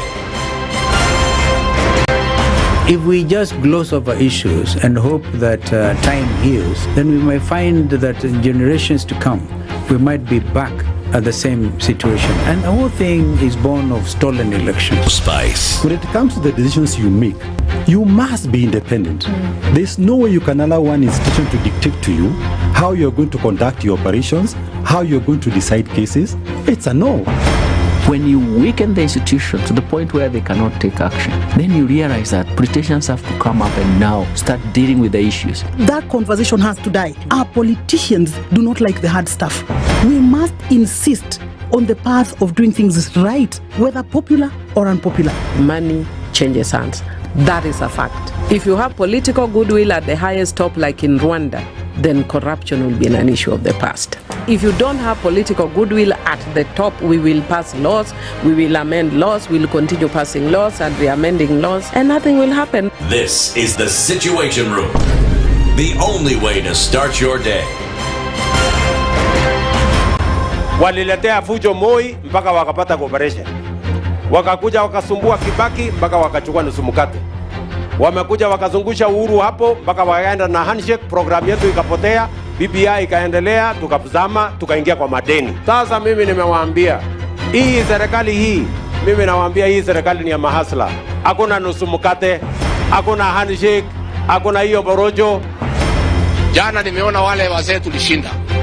Ati hiyo mzee akisema ati he will not be coerced or intimidated to joining our government. Wewe mzee sikia. We have no business within our government. Hatuna haja na hatugojei wewe. We are not looking for you and we have no time. Stop saying that people can force you to come to this government. Forget about being forced or coerced. We are not interested because sisi tuko na kazi ya kufanya. Kama kuna mtu ako na namba ya William Ruto, arekodi hii video mtumie. Maisha yangu tangu nizaliwe sijawahi kuona mtu muongo, mfisadi, baradhuli, dhabdhabina kama William Samoei Ruto. Mimi Hassan Joho nikitaka kuongea, mimi I don't even dream of engaging with them. Ati huyu akitaka aje aongee sio na mimi niongee na Ruto nini?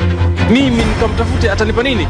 Wilbaro. I wonder. Nilipeleka Wilbaro mimi la kimtaani la kucheza nalo zamani. We have a choice to reject over 60% of these names or give President Ruto his skunk. Apart from a few individuals who are not even more than 8, the rest are incompetent, unqualified, have integrity issues, are people who cannot deliver this country from where it is to the next level that we want the country to move in. A few moments later. Now forwarded the name of John Mbadi Ngongo to the Ministry of National Treasury and Economic Planning. The Honorable Hassan Ali Joho, Ministry of Mining, Blue Economy and Maritime Affairs. Nguruwe ujiganga na mabuta yako. The Situation Room, Kenya's biggest conversation. Mature, intelligent talk every morning. Spice up yourself.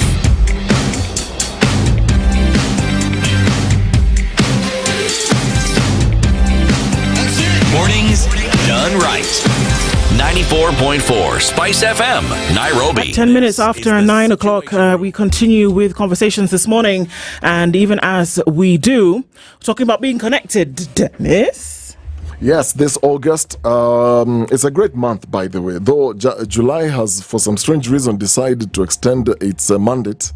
And so it's still very, very cold. However, in those cold temperatures, as you are in your house, you can clearly, and as you put the heater on, enjoy great internet speed. Safaricom Home Fiber internet connection is giving you an opportunity to get 25% discount for any of the plans that you will choose, whether you want bronze, silver, gold, or even diamond plans. The welcome package comes with free installation, a free router as well. So getting connected in this case is pretty simple, and this offer is for only new customers. The offer is valid between now and, well, it started on the 1st of August, runs all the way through to the 31st of August. And how do you get connected? It's simple. Dial *400# or visit my Safaricom app to get connected today. Feels good to be home with Safaricom Home Fiber. Indeed. And then we continue to build wealth, don't we? Yes. And after building this wealth, now you've made sure it's secure. What else is there, Okari, when you want to pass it on to your minions? Yes. Legacy that you're leaving behind, right? And when you talk about legacy, when you talk about creating wealth, it's not just about how much you have in the bank or how much you've made, but about what it is you're leaving behind when you're not here. You know, you need to plan for it. And you need to plan for it. Yes. And this is where Standard Chartered Priority Banking steps in and tells you, Okari, this is what you stand on, and even when you're not here, this is exactly what it will continue to be. But then again, you also experience situations, say tax situations have changed in the country. Talk about political instability in a country, and at that point, you need to ensure that even at that point, that this wealth that you've created, that it is now secure, that continues to have the legacy that you have built on. So at the point where, say, you're not here, how then does it go to the beneficiaries? Standard Chartered Priority Banking is here to ensure that it is seamless, that it is smooth, even as it goes down to your children or would-be loved ones. So it is all about being more than just financial success. It's about sustained intentional wealth. Start your journey today. And where do you go to? wealth.ke@ac.com is the email that you go to, because now is the time for wealth. Kama si leo ni lini? If not today, then when? Ni leo. Ni sasa. Confused me completely. Ni sasa hivi. Yeah. At least that one I got. All right. And I've not forgotten it, and I won't forget it. All right. We started a conversation last week around the issues of the church. And many would ask, okay, so why? Well, this is why. Because we've been told over and over, it's been drummed down the throats of people that, you know, Kenya is 80% Christian, right? And the vehicle, essentially, that propels Christianity is the church, right? Mm-hmm. And if, unfortunately, some of the things that we have been seeing are coming out of the church, then one must ask the question, are we losing the moral compass? Is the church still the moral compass? And to help us in that with that conversation this morning is Bishop John C.W., who's a senior pastor at Share the Love Center, and he's here with us this morning for the first time in the hot seat. Good morning, Bishop. Morning to you. How are you? Very well, thank you. How are you doing? Very well. Pleasure to meet you. Pleasure to meet you too. Karibu sana. Thank you. We're going to get into this conversation, but before we do, Dennis, there are two Dennises here, so don't be confused. It did that to me for a while, but I'm getting used to it now. Dennis Aseto is going to share today's proverb with you. We go around the African continent every week. We land in a different country every week, and he will share that, and we'd love to hear your interpretation. Yes, so the country that you're in today is South Africa, a beautiful country whose economy is fueled mostly through mining, economy and culture. And it is also a country whose history is not smooth. One would say it's all the African countries, but with them, it's specifically talking about the apartheid era, where you find massacres that happened in the country. Over 60 died, but that then again formed a point in a transition towards when the locals continue to push for independence. And it is a story. If you go to South Africa, be sure to meet them and enjoy, especially when you go to Cape Town. Now is cold, but beautiful people. Now, let's go to the proverb. A respectful man is not a weak man. A respectful man is not a weak man. How would you interpret that, Bishop? First of all, thank you very much for having me here. The compass, or rather, the Bible says a good name is more preferred than rubies. That's how I look at it from that perspective. You cannot have a respectable, you will not be respected, and you do not value your name. And so from that context, they're looking at it from that aspect of respect is a person that is willing to do whatever it takes to keep up with the standards of good morals, hence protecting his name and seeing to it that whatever that his value adds or other value systems are, he lives up to it. Well said, well put. Indeed, well said. And usually with conversations like this, we've got to give it context. And let's just look at the things that, happen around. And if the question that we're asking today is if the church is still a moral compass, there is the assumption in the first place that it was. If we're still asking, is it still, we then are saying, was it ever? For Kenya. And one would assume that it was, especially since, the percentages have been given over time.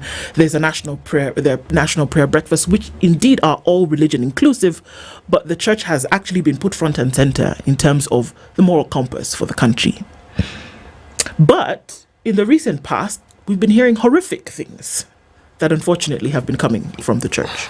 Most recently, stories of people who stand at the pulpit and have been accused of sexual abuse of children in church, sexual abuse of pastors in church. We have heard things about bribery. We've heard things about control of economics. This is all coming from the church. It's not a movie, coming from the church. So then one must ask, is the church losing its ground as the moral compass for the country? Good question. Now, we need to first of all separate the difference between the church and ministry. I will need to explain this because religion is the biggest problem that we have today. The word church is not a religious word. It is the same word for the word Senate. It is not a religious word. When the scriptures were being interpreted in languages that, the different kinds of people can be able to interpret, specific words lost value and they gained more value from a religious perspective rather than a kingdom perspective. The church is not a body that brings or rather has been given the mandate to offer more of religion. And that's why I'm saying, in most of the cases, like if you'd ask a person, should the church be involved in the politics of the nation? They're quick to say, no, you can't bring the church in this issue. The reason is because religion is a way of doing things that doesn't necessarily have to be right. But you cannot speak about the church without emphasizing on right. The Bible says, I am the way, the truth, and the life. If you're going to do the things that are pertaining to the church, the standard is not necessarily what your ministry thinks about, but what is the biblical perspective from a God's standpoint. And so this is what I keep telling people. The minute we brought religion into the system and we thought we put the church to operate in a Sunday event, your day, in all the 7 days, you should just operate on this particular day. This is where the problem came in. So we are not able to differentiate really the purpose and the role of the church. That is what happens when you separate leadership from the church. All the way from the Bible, you have never seen a prophet rule without a king. Or rather, a king rule without a prophet. The reason is because we found a way of neglecting that angle because of religion. And if you really look at it from God's standpoint of view, when you say that it's the word Senate, it is actually in the US, it is the highest political body that has been given the power to mandate with the highest realm of power or rather authority. So the church should have been looked at it from that particular perspective, that it has the highest moral standard to begin to be able to bring down what is God's standpoint from this particular angle. So looking at it from that perspective, have ministries failed? Yes. Has the church failed? No. Totally different. For example, let me ask a question. I'm here at SpiceFM. You are not the only radio station in Kenya, but you share one name, FM. But within that network of FMs, there are FMs that, are religious, there are FMs that are tribal, and then there is SpiceFM. And that's what I like watching, because what you bring on the table is very educative. You are all sharing one platform, FM. But does it necessarily mean that you're all standing for the same values? No. This is the same concept for the church. So we need to separate when a ministry is failing as opposed to the rules and the governance of the church. And Jesus made this statement as I finish. He says, upon this rock, I will build my church. The fact that you have opened a ministry somewhere does not mean that is God's church.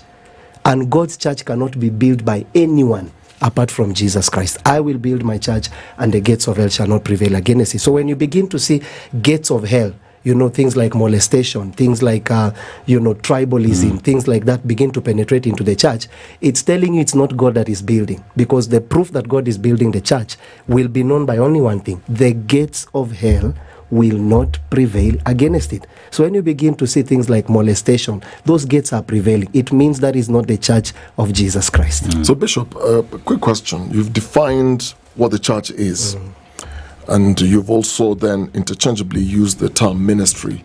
What is ministry? Individual perspective, or rather individual choice of service to God. That's what you call ministry. And that's why you see the way I serve God. Let's say, for example, I'm a prophet. I serve God. You can clearly tell the difference of ministry, but there can never be difference of church. The Bible says that there are many gifts, but same Lord. And these ministries then represent, because you said, so you have the church. So who then represents the church? Ministries that have been, actually the Bible makes this statement, and I like that question. There are fivefold gifts that prove that the church is valuable. Number one, the Bible says apostles, prophets, evangelists, teachers, and pastors. And the scripture continues and says the reason for that. It says for the equipping of the saints. Equipping of the saints. So we need to check and find out, what equipping are you bringing to the saints? There is no way you can say that we are molesting children and then you can say you are an apostle of Jesus Christ. The equipping there is what brings the value add. In fact, the Bible says you will know them by their fruits. So you cannot say that simply because you have started, for example, and by there I'm normally shocked to the people that register churches. These things, I don't even blame the government. I blame the church. Because we should have regulated ourselves. For example, there is a ministry that is so funny. The other time I don't know if it's called Honey and Breast Ministry. Who even goes ahead to register such a ministry? I mean, just looking at it from the name perspective, what is the value add of such a thing? So when you begin to see, let's say, for example, a pastor failing in a specific area, we need to find out. It's the same way a doctor failed in a specific area. What do? You go back to the governing body that made that person a doctor. You begin to find out from the beginning. Did you take the doctor's classes? Did you do ABCD? This is what happens when people just wake up and call themselves apostles, call themselves pastors. So on that note, maybe if you can take us through, because the problem then is the foundation. How all this starts. Completely. So take us through. So if today, say I want to open a ministry, what are the requirements? How do you get yourself registered to the Honey and Breast you've referred to, for example? Or there was one that was called a helicopter. There are all these other, funny names. How do you go through that process? Referral. Look at it from the life of Jesus. Jesus comes into the scene, right? And then he begins to look for disciples. Right? He actually finds brothers, sons of Zebedee, all those kind of people. He comes to the tax collectors and everything. Then for 3 years, these people are seen walking around with Jesus, right? Then after Jesus now ascends, he leaves these particular disciples, excluding one. What was his name? Judas. What is the reason?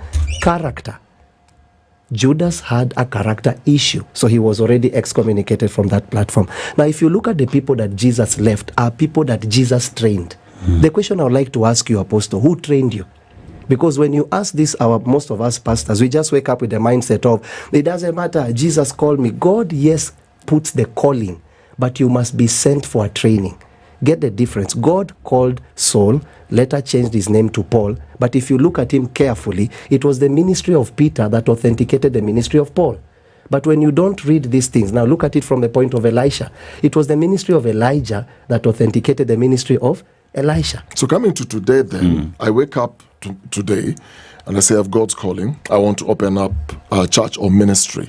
Then how does it work? How do you get yourself registered? Of course, there is a governing body which allows you the fact that the advantage that you have is that you're a Kenyan citizen. Okay. First of all, if in as much as you're a Kenyan citizen, you are entitled to specific offices, despite what your views are and what your thoughts are. My thought would have been the government should have taken a superior measure, because now we are not dealing with spiritual things. The government should have taken a superior measure to make sure that the people that are on that platform have a certain credential of credits that they should have already met. That, for example, by the time you come, I'm not disputing the fact that you have a calling from Jesus, but this is government. Totally separate from spiritual things. Now, within the government structure, before we give you the authentication, just like a doctor, before we give you the authentication for you to start a clinic, what are the credits, the merits that you're supposed to have already gone through? It should have been the same concept with a pastor. It's not necessarily you need to have maybe, let's say, for example, gone through campus and all those things, which is not a problem. Personally, I'll be graduating next year. Late next year, probably. And that's what I need to encourage the government. There has to be a balance between spirituality and rule of law.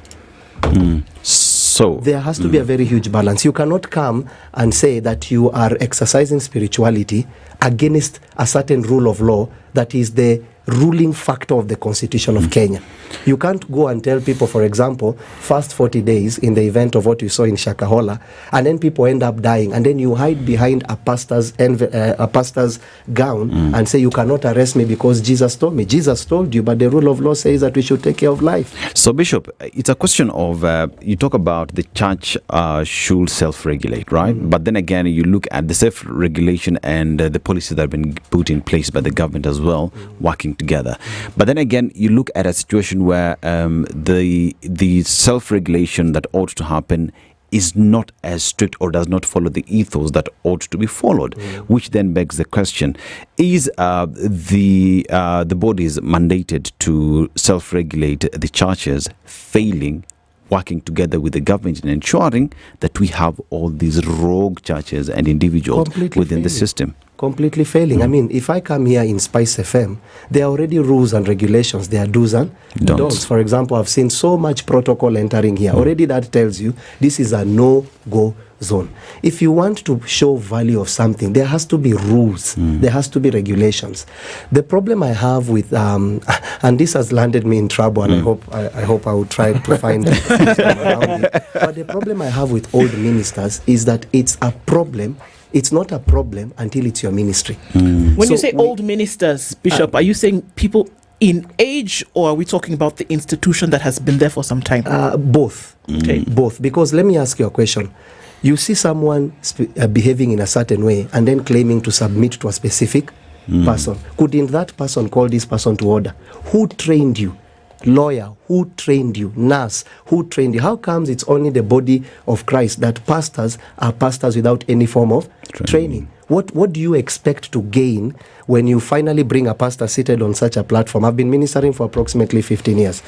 I was a matatu driver at 16 years. I moved like that from a Makanga at 16 years. I moved to a matatu driver, and then I moved to a dog feeder. I was employed as a dog feeder. That's where I met my wife like 12 years ago. I told her openly that this is what I'm supposed to be doing, but I don't feel it's my right time to begin ministry. I need to go for extra training. I need to understand what are the value systems of ministry. So one of the first things I did, I started business before I started ministry. So that it will be clear for me, my real reason for coming into church, what was it? So at 22, I made my first million. Guess what I was doing? I was selling chickens. No way. It's a thing apparently in Kenya. No. It's not, it doesn't have to be a thing. No, I'm telling you like it's real. Yeah. I used to, opposite Nairobi University, there used to be this very nice stop shop where these kids would come. I would deliver 179 every day. 179 chicken? Every day I would deliver 179 chicken. You see what I'm saying? I already had a value add in view of why am I coming into ministry? Is it financial? Is it to feed my family? And this is what I encourage the pastor. Your hands are not only to carry the Bible. Paul is the best example of an apostle. Paul makes this statement and he says this. He was also, Paul, an apostle of Jesus Christ by the grace of God. That same Paul is a tent maker. But when you ask the pastor, I know the scripture they will take scriptures in Deuteronomy, and then they will take scriptures in the New Testament where the Bible says in Galatians and other scriptures that the pastor or other should be fed by the flock that he serves. But I would like to ask you a question. Where is wisdom? Yes, that is the scripture. But scriptures are applicable during specific seasons. For example, in the season we are in, we all know that people hear the name pastor and they want to run away. Right? So looking at these two scriptures, and I want to ask you, my sister, looking at these two scriptures, scripture 1 is, it is okay for the bishop to be given, or rather to be helped by the flock. Scripture 1, looking at the season we are in as Kenya. Then scripture 2 is here telling you that the bishop is a tent maker. What scripture does wisdom request you to apply at this particular season? 1, being fed, or 2, making tents and feeding yourself. What scripture should you apply? Are both scriptures right? Yes. But are both scriptures seasonal? No. The season that Kenya is in right now, you can already see the damage financially in the church. So you cannot take the scripture that easily says, let the church feed the pastor. You prefer this scripture pertaining the things of Kenya right now that has a superior perspective, that will free the minds of the people from seeing the pastor as a person that always is here to take from the people. And so what scripture would you apply? Paul was a tent maker. So guess what I did? I went out making tents. So that anytime I take an offering, and by the way, I don't know if you know, the president, when he was the deputy president, it was my church where he came, and I saw you put it on your news where he cried. He cried a lot, and because I shared my testimony was that I was a dog feeder, and it moved my heart. And I remember my wife was seated there crying. And I remember when the president came, I asked him, Mr. and by the way, this is live. So this is not things we speak. I know we are live, and I know thousands of people are watching, and I know not necessarily believers, so people have different points of views. I asked him, Mr. President, will you allow us, personally for me, will you allow us to come on board and advise you, not just pertaining Matters Church? For example, you've made me sit here because of Matters Church. Are you aware that the person that should be seated here should not only discuss church, but should also have a political view of Kenya, and a religious view of Kenya, a family view of Kenya? So because the pastor has this view that it is only the church, that's why you can see a pastor saying that if you are against the altar, you are an antichrist, because the only place that the church is seeing defending is buildings. So people have this perspective that we cannot speak anything to do. If you ask a pastor, what's the GDP of Kenya? They have no idea. Wait until you ask a pastor when they hear an issue. Like now, there's an issue of the young girls being molested, I think, in Maimahio. Have you seen any church rising? Wait until it's an issue to deal with building an altar. And especially now, what is the altar? The Bible says your body is a temple of the Holy Spirit. So if I build you well, I build a temple of God. So where would you say the problem is here? Because you told us before that there is the church, the Senate, and then there's the ministry. But here we are being fed in the public gallery by this behavior that you see. So how do you separate the two? When you see that there's a public altar being built and 20 million shillings is going to be given, and there is acceptance of such, but then you see young girls being molested, and the church should be the moral compass but doesn't speak. Can we really separate the two? Because the church in its build-up is made up of representatives from these ministries in terms of leadership. How do we separate them? Very easy. The Bible says, my sheep know my voice. You that is listening, do you know the voice of God? Right now, there are people that knows there is a certain slogan that SpiceFM has, right? That when you hear that, even if you're blind, that slogan, that I don't know how it comes in, there is that sound that you play, you will know that sound tells you that is the original SpiceFM. People don't know the original word of God. You wait for me to come and preach for you on Sunday. I mean, if I ask you, my brother Dennis, what's the last Bible verse you read? You probably tell me, or rather my sister, or my brother, I'm what?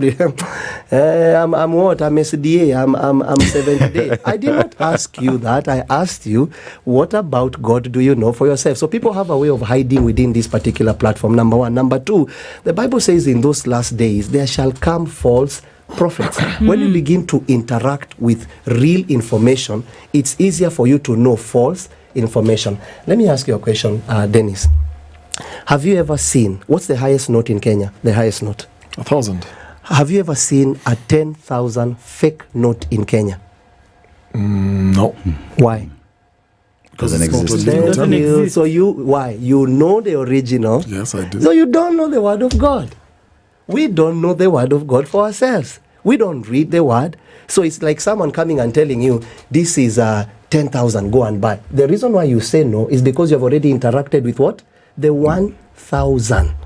Do you understand that? So my people perish for lack of knowledge? My people perish for lack of knowledge. We as the people, we wait for we've created these superstars, this Papa syndrome, Papa, Mama, Daddy, what? The syndrome. So even when the guy is obviously wrong, we defend nonsense because of the fact that touch not my anointed, and that scripture doesn't even mean what people are saying, and to do my prophets no harm. The question you should ask, are you really God's prophet? Before we say that do my prophets no harm, are you really God's prophet? Because the only prophet that should not be done harm is the prophet of God. So people don't know the word of God for themselves, number one. Number two, they are false prophets, and the Bible is very clear about it. Number three, even though looking at it from the compass of the nation, I would like to say this. In as much as Kenya is the biggest percentage Christianity, the constitution of Kenya is not Christian. Whoa, let's take a break on that point. Just hold on to that thought. Hold it like this, Bishop, because then we're talking about the clear separation between what you believe and then what the law actually dictates. Because you've said the Constitution is not what? It's not Christian. All right, we'll continue with that conversation. As the church ceased to be the moral compass, Bishop tells us that there is the church and then there are ministries. But who gave it to you in the first place? We'll continue with this conversation. It is 23 minutes to 10 o'clock. There's a certain kind of stress that hits you when the bills are due or when you get those unexpected bills mid-month that are not entirely planned. Could be the fridge needs restocking, child needs this, in about 3 weeks or so they'll be going back to school. Or what rent is due and you're running short because of one reason or another, because these are not the easiest times and a boost could go a long way. You've budgeted, you've planned, but life doesn't always wait for payday, does it? This is where the Loop Quick Loan comes through for you. It's not about borrowing recklessly. It's about managing your finances and handling any shortfalls that may come your way. So I want you to do 3 things. Download the Loop app if you haven't. Go to the Grow tab once you've signed up and you go through to it, and then click on Quick Loan. Then you can apply for up to 100,000 shillings. No queues, no travels, no documentation, no delay, and the interest rates are fair with no hidden charges. And then you're going to take a screenshot of your application. Send it to us. Okay, maybe those are 5 things, but go with me anyway. Send us a screenshot on our social, SpiceFM KE. We could extend you 5,000 shillings in addition to what you apply for on your loan. Because you know what? There's a lifestyle change that needs to happen every now and then, or there's a lifestyle issue that needs to kick in. And Loop is not just an app. It's a lifestyle.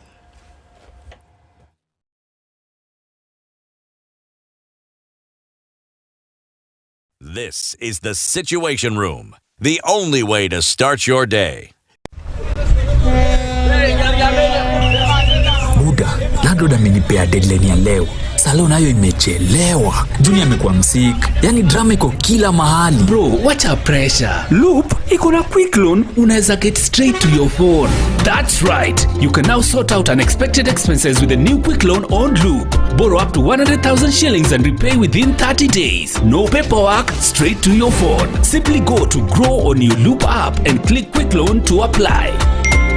Na imeingia. Landlord pewa yako. Stress toka hapa. It's not just an app, it's a lifestyle.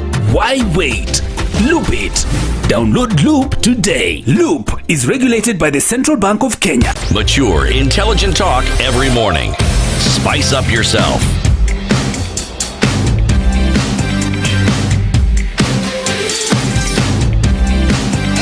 Mornings done right. 94. Coming in at 21 minutes to 10 o'clock, Bishop John C.W., Senior Pastor, Share the Love Center, is our guest this hour. And we're looking at whether the church has actually lost the moral compass. You said that we need to be very clear about something. That the Constitution is the law under which the country is led. It's not a Christian one. It's not a religious one. It's not Muslim. It's not Buddhist. It's not Hindu. It's the law. Why make that distinction? Why is it necessary for us to understand this? Very important, because Kenya is run by the rule of law. So let's say, for example, you want to build a church in State House. Your perspective of God does not overrule the Constitution at hand. What does the Constitution say? And I would like the pastors, pastors, we really give ourselves a very bad name. Before we come out and look ignorant, what does the Constitution say concerning that particular thing. What does the Constitution say? We are here to follow the Constitution. And it does not mean because I'm saying this, I am a believer, I'm a man of God. But I know that the rule of law in Kenya states specifically this is the matter concerning religious activities. Let us learn to follow the rule of law unless it is affecting what you call the moral standards. And by the way, I need to say this. Morality has no religion. Even if you're not born again, you will know. I mean, you don't need to like I was just coming here and I was reading, as I was driving here, I was reading I don't know how true it is, the DCI, I think they sent out a letter in view of what was happening in Mai Mahiu, and they were saying that this is the best way they said it, that if anyone has a report concerning this, let them present themselves. Let me ask you a question. Isn't that the issue of morals over religion? Do you really have to be a Muslim, a Christian, a Hindu, or whatever it is that you are thinking about for you to really know that child molestation is wrong? There are things that God put in the inside of a man that are not necessarily ruled by any form of belief or religion. They are just ruled by morals. For example, I have 3 kids. Would you ever want to see your daughter being done the same thing that was done in Mai Mahiu? Why? Why? It's a moral issue. It's something that is within you that you already know this is wrong. I meet people drinking and smoking and I ask them one question. I don't even tell them it's wrong to drink or smoke. That's not the issue. I tell them what you're doing, go and find your 10-year-old child and give your child. Then you notice all of them will say what? No, I cannot give my child drink. I say why? Because already the moral that is on the inside of you is already telling you that this particular thing is wrong. Kenya must be run by the rule of law. And this was the problem that I foresaw. I foresaw that the minute the church was involved in bringing into power this particular government, that we are going to focus more on crusades and lack the relevance of governance. So when I started speaking about these things, they know I'm trying to be very wise with my mouth. I don't need to say too many details. But I was told that I'm disrespectful simply because I sat and I said, wait, number one, we are not here to be given handouts. I remember I told the president, and I know he will listen one day, build the economy. We will look for our own money. We don't want handouts. The minute you come to us as a church and you're giving us this and you're defending it with a certain scripture that does not even have that understanding, it makes us as the body of Christ look bad. We look foolish. We look ignorant. We look like we are not connected with what is really happening in the nation. We look like people that are not advanced in knowledge and understanding. Yet it is very important that we understand that in as much as we are believers, Kenya has Muslims. Kenya has what it's called the right freedom of worship. So the state house itself is not an altar for Christians. It is a platform for Kenyans. Whether you are a thief, you are a Kenyan. Whether you are a liar, you are a Kenyan. Whether you are a believer, you are a Kenyan. There has to be things that we separate from morals and religion. So how do you separate this? Dennis. How do you separate being too cozy with politicians? Does it, in your opinion, then compromise your voice in the sense that you look at 2 things that were said from last year? We are coming for the government and we're also coming for the church. This was coming from the Gen Z. And this is because during the campaigns that now brought in this current government, the church played a very, very big role. There was a Thanksgiving service at State House. Churches were invited. And for the first time, there was a deep feeling that, oh, finally we have revival actually. Now that we have a sitting head of state together with his wife who are believers, together with the second family. And then a few years later, we're in a state where then the church is not necessarily coming out very, very strong on issues, because you said, you were saying, Mr. President, we don't want handouts. Fix the economy. We will look for our own money. How many of those voices are speaking like that? And why is the church then silent? And I'm using this name church in an ambiguous way, but you refer to ministries. Why then all of a sudden are the leaders then quiet when all this is going on? This is my statement. I keep saying it everywhere I go. You will never fight what you're part of. Think about that statement. So church is part of government? Not even in that state. In the view of, If for example, you come to my church and you bring me 50 million, right? Where are you getting, and please, let's not talk about business. Let's not do that. Let's not go there. Where are you getting 50 million from? Your salary is 1.4 million, right? Your salary is 1.4 million. Oh, Bishop, we have been doing business for years. Don't do that. Stop doing that. And this is why I keep saying, this is where the church is going wrong. You know what happened to my case? If there is any politician, which one is my camera? Your camera is that one. If there is any politician in Kenya, I want to challenge you. You have given John C.W. here in SpiceFM, past, current, or you are planning in the future. Shout now. You know why I refused to take a shilling? I saw this day coming. The minute Gehazi went and took the money he was not supposed to, he lost his calling. And that's why I told the leaders, fix the nation, we will get our own resources. My appeal to the Church of Jesus Christ, this is not about, because if we say that, then the prostitute has a right to bring tithe. I mean, she can go and do whatever she's doing, right? And then she comes and say, I've been given 50,000, here is 5,000 offering. Let me ask you a question. Are you aware that there are givings in the Bible that were rejected? I mean, the most obvious was Cain, right? Why would God reject Cain's giving? Is it amount or motive? By the time you bring this, I should be able to ask a lot of questions. And by the way, the politicians should not make it look as if we should be sorry for rejecting something. We should not be sorry for rejecting that thing. It's making us as the Church of Jesus look bad. And that's why I've said, and I would really want to appeal to the media stations. The church is not quiet. You are just looking, you are calling quiet people. You know, once you eat food offered to idols, you can never speak against an idol. The reason why I speak plainly is because I know personally for me, if there is anything that I'm asked, this is how I got this, this is how I got this, this is how I got this. I've started here by saying, did you hear my story? I was 16 years when I was a matatu conductor. Nilikuwa huku Rongai, I was in Wangige, Madaraka. I used to do that. Now, if you see my story and me telling you, I've come now, nimetengeneza. I used to be paid 600 shillings. Nimefanya. I never drank a day.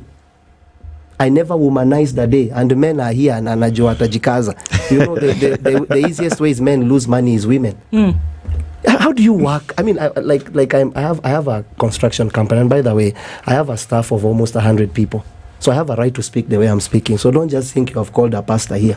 We have businesses where we run. We have institutions that help young people. We have foundations. You see what I'm saying? So I'm speaking from that point of view. I have thousands of Gen Zs in my directly listening to me. In my church, I have them. So by the time I was telling the president, Mr. President, fix the economy, I knew this day would come.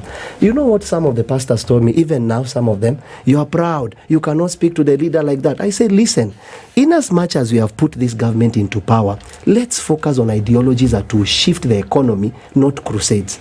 Let us not focus on going for prayer meeting here. Prayer meeting is not wrong. So Bishop, we were not elected to do prayer meetings. Bishop, when you started, you mentioned that the church is not just about the Sunday service, that the church as well must be involved in the day-to-day running of the republic, and that would be being involved as well in politics. And one would say, as an advisory, or whichever way the church wants to get involved. But even as the church does that, how does the church then remain true to the calling, while at the same time speaking truth to power? It's very simple. Do not compromise your voice. Wrong, this is what I say.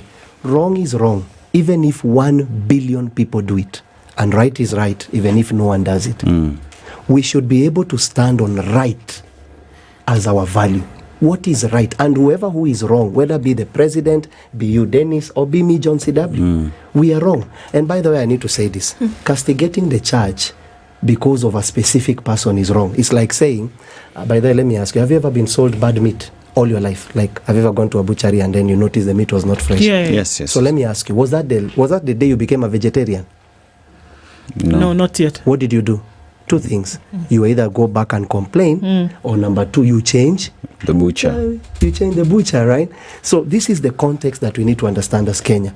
If there is a problem, we have to have the right to complain, and let no politician or pastor say that because you are complaining, you are disrespecting. That's not what the issue is. It is my complaint because I know what I want. I know the Kenya I'm looking for. I'm a young person. I know that if I get this kind of Kenya, then A, B, C, D can be a possibility. Now, the Kenya we have, you can see the issue that is happening in my mouth. Please allow me to go back there. It's not a game. Especially if you have daughters. It's not a game. I have children. When I saw that documentary and then I saw someone coming out and saying, let's even take the possibility of it's planned, right? It's a BBC has planned the whole issue as they were saying. Then arrest those people that were in the plan. Arrest that woman, arrest her. Forget the tribe, whether you are Kamba, you are Luya, you are Kikuyu, we don't care your tribe. Go and arrest that woman, because if, let's say, for example, it was a plan and a hoax, then arrest the people because it's creating a narrative that's not true and is tainting a bad name for the nation of Kenya. But for God's sake, if that thing is true, for God's sake, where are we heading as a country? That we cannot sit and say this is wrong because John C.W., someone who come to my church and not give an offering. Keep your offering. We need to go back to what is right. And despite who is doing it, even if you are Dennis, you are a celebrity, and I'm your pastor, if you are wrong, I will look at you in the face and tell you, Dennis, usikuje, enda huko kabisa. You are wrong. But when we begin to make these people come to church, you give them the front seat, they abuse each other in the church, ask them one question: why don't they come to our church? Because I told them one thing: listen, this platform is not if you come to this platform, first of all, first thing, you know what I would have done if I was part of the people advising the president? The housing project is not a bad project. It's not timed. At that particular time they were coming into power, remember the price of flour, remember the price of ABCD. So there was a lot of mixed emotions. So bringing projects, even though they are right, they are not. The Bible says anything done at its right time becomes what? Beautiful. Projects should have been planned on their right time. When you make such statements, people begin to call you from those high places and tell you, you cannot speak like that to the leader. And all we are trying to do is to help the nation. Now, the church has been brought into the whole mess, but the church has not been, I will say it again, the church has not been silent. It's just that mainstream, what you call mainstream, is what we look at and we say that is the only church. How do we get these voices that you have? One would say that you're a lone ranger, maybe perhaps with a few other pastors who are speaking out. But then how do we ensure that we have a collective plethora of bishops and pastors who are speaking truth to power? Because thing would say, Bishop John C.W., you are speaking, but majority are quiet and in bed with the government. How do we change that? Let me ask you a question. How many Traores have been in? How many Traores have been there before? How many Kipchoges have been there before? There always has to be that one person that is willing to set the pace. We don't need, for example, by the way, I don't know if I've seen that you've spoken about a new song you've done, Light O'Clock. I don't know if you know, one of the things that we did is that we are building a system to present to the IEBC. I don't know if you know that, but when people hear the name pastor, the only thing that comes to head is what? Pray for people. We are building a platform that I've already gone public about it on my platform. We were called on one of the TV stations. And when I shared about this platform, I was so shocked with the amount of people, if I can say this publicly, excluding the names. My sister, if I tell you the people that reached out to me, the levels those people operating in this nation, and they were reaching out and all they were saying is, what, can we work together? How much do you want? And I'm thinking, wait, so you are not really seeing the essence of this thing. We built a platform because we know that right now IEBC is going to need approximately 60 billion from the report that you remember when Buddy came up and said about it. We built a platform and we said this, several things about this platform. Number one, it is not possible because it is built on a network, on a blockchain system. Go study what you call a blockchain system. You will understand how impossible it is to steal an election. And please, Kenyans, before you focus your mouth on abusing, learn to listen. Listening is very important, and especially young people. Abuse will not change the nation. Part of intelligence is learning how to keep your mouth. This is why your mouth is not at the top of your life. God gave a distance between the brain and the mouth so that you think, you hear, you smell it, you see it, then you speak about it. But the way we are focused as young people, we speak, then we come to reason later. We built a system and I presented and I said, listen here, this platform is probably going to need less than 5 billion to run it. IEBC is looking for 60 billion. But you know what? There is a cartel of people that are definitely making money during paper voting. There is a lot of importation of things. So I said, what? Let's build a system. I brought around several people from our church. We started building that system. We tested the system. We put in all the platforms, governor, women rep, what, and all those things, and we tested the system. You know one of the advantages the system has? You can vote from the comfort of your house. I know you're going to go to government shouting internet, but if you would have gone deeper, you would have studied and known that there are times you're able even to use internet without Kenya. I will not go deeper than that so that they don't know what I'm trying to say. Those things are possible. We built this system and we came up and said, you know what? Anyone that is outside there, it's an open platform. Let us continue to build this system to see how we can present it to the IEBC. 2, you are able to vote at the comfort of your house. 3, it has all the languages of the nation. So we are trying the much we can, and that's why I'm telling my great brother, we have been speaking. It's just that unfortunately, there are those people when they speak, they are now known for speaking. Even when they are obviously saying nothing. And then there are those few people that are really trying to say something, and I'm thankful to God for SpiceFM because of such platform and seeing that these little people have something to say, and here's our audience, tell them what your views Bishop, from what you've been saying, what I'm picking, because we had Reverend Tony Kiama, was it last week? Yep. We had him last week here. We threw the same question because we were looking at the distortions and from where we're coming from, and then who then is to blame for not just morality, everything that we're seeing going on in the country. And he picked and he said, we've had a problem with the fathers.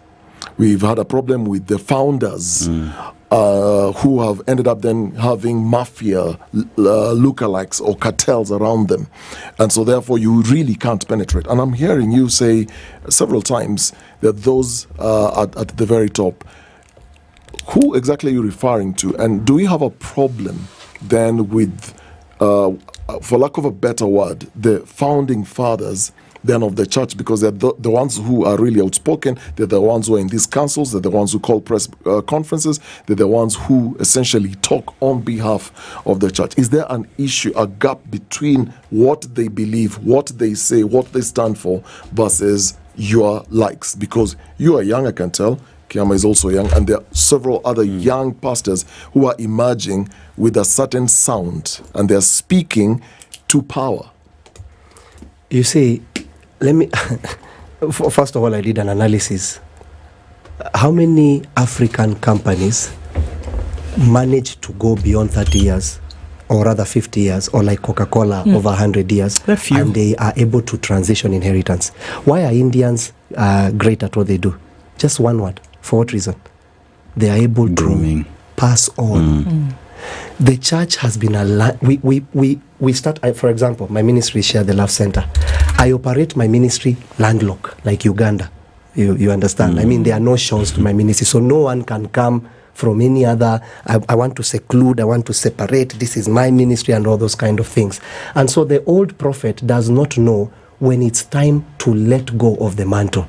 So I support what Reverend Kiama has said. That transition, someone knows very well that this person has the voice for this generation, but they will castigate you, they will call you proud names. The fights I've gone through in this nation.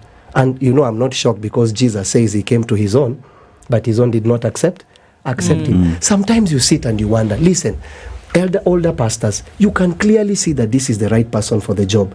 Like, for example, if I would sit and speak English and then my sister speaks English, I'll keep quiet. That's her. That means she has that ability to. I normally hear her speak. There's a way she phrases words, and I'm telling you, Lord, with all my anointing, I am not trying to go in that direction. Bless her. Bless her. So what am I saying? You leave the person that can to do it, because when she shines, we all shine. Now, unfortunately, the transition is where the problem is. And anytime you try to shout and you're like, no, like I was one of the very few pastors, I went out for the protest in June.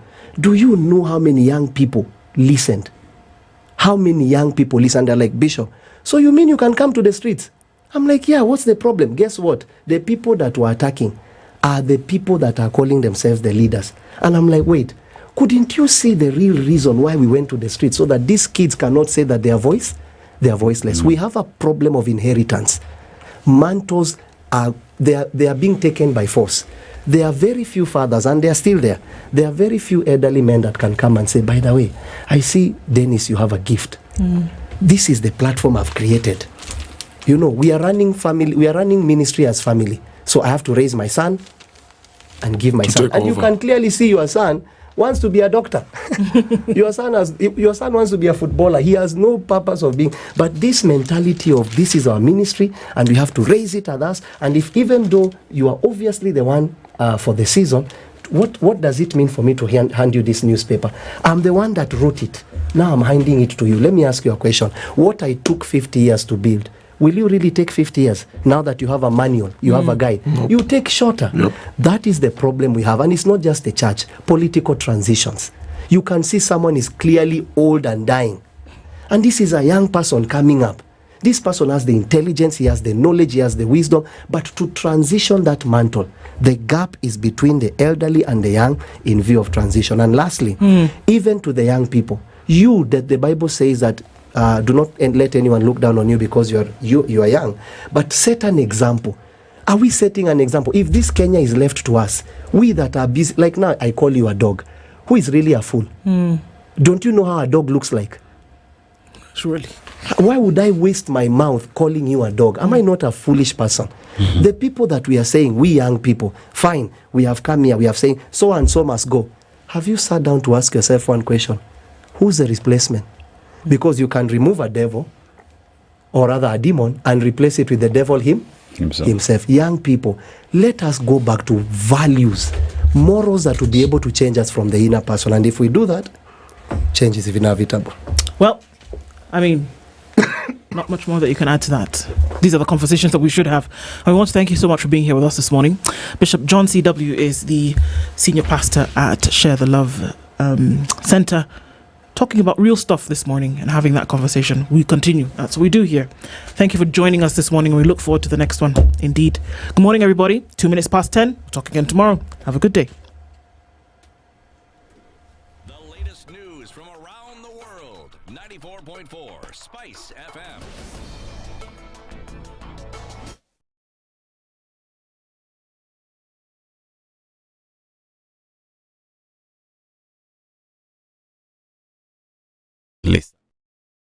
President William Ruto is launching a multi-billion shilling medical equipment leasing initiative for select hospitals across the country under his National Equipment Support Program at State House, Nairobi. Last October, the Ministry of Health announced that the National Equipment Support Program, which replaces the Managed Equipment Services Program, will strengthen healthcare across counties. Principal Secretary for Medical Services Harry Kimtai said the program will allow counties to retain 15% of generated profits, providing an opportunity for local reinvestment in healthcare. Vendors will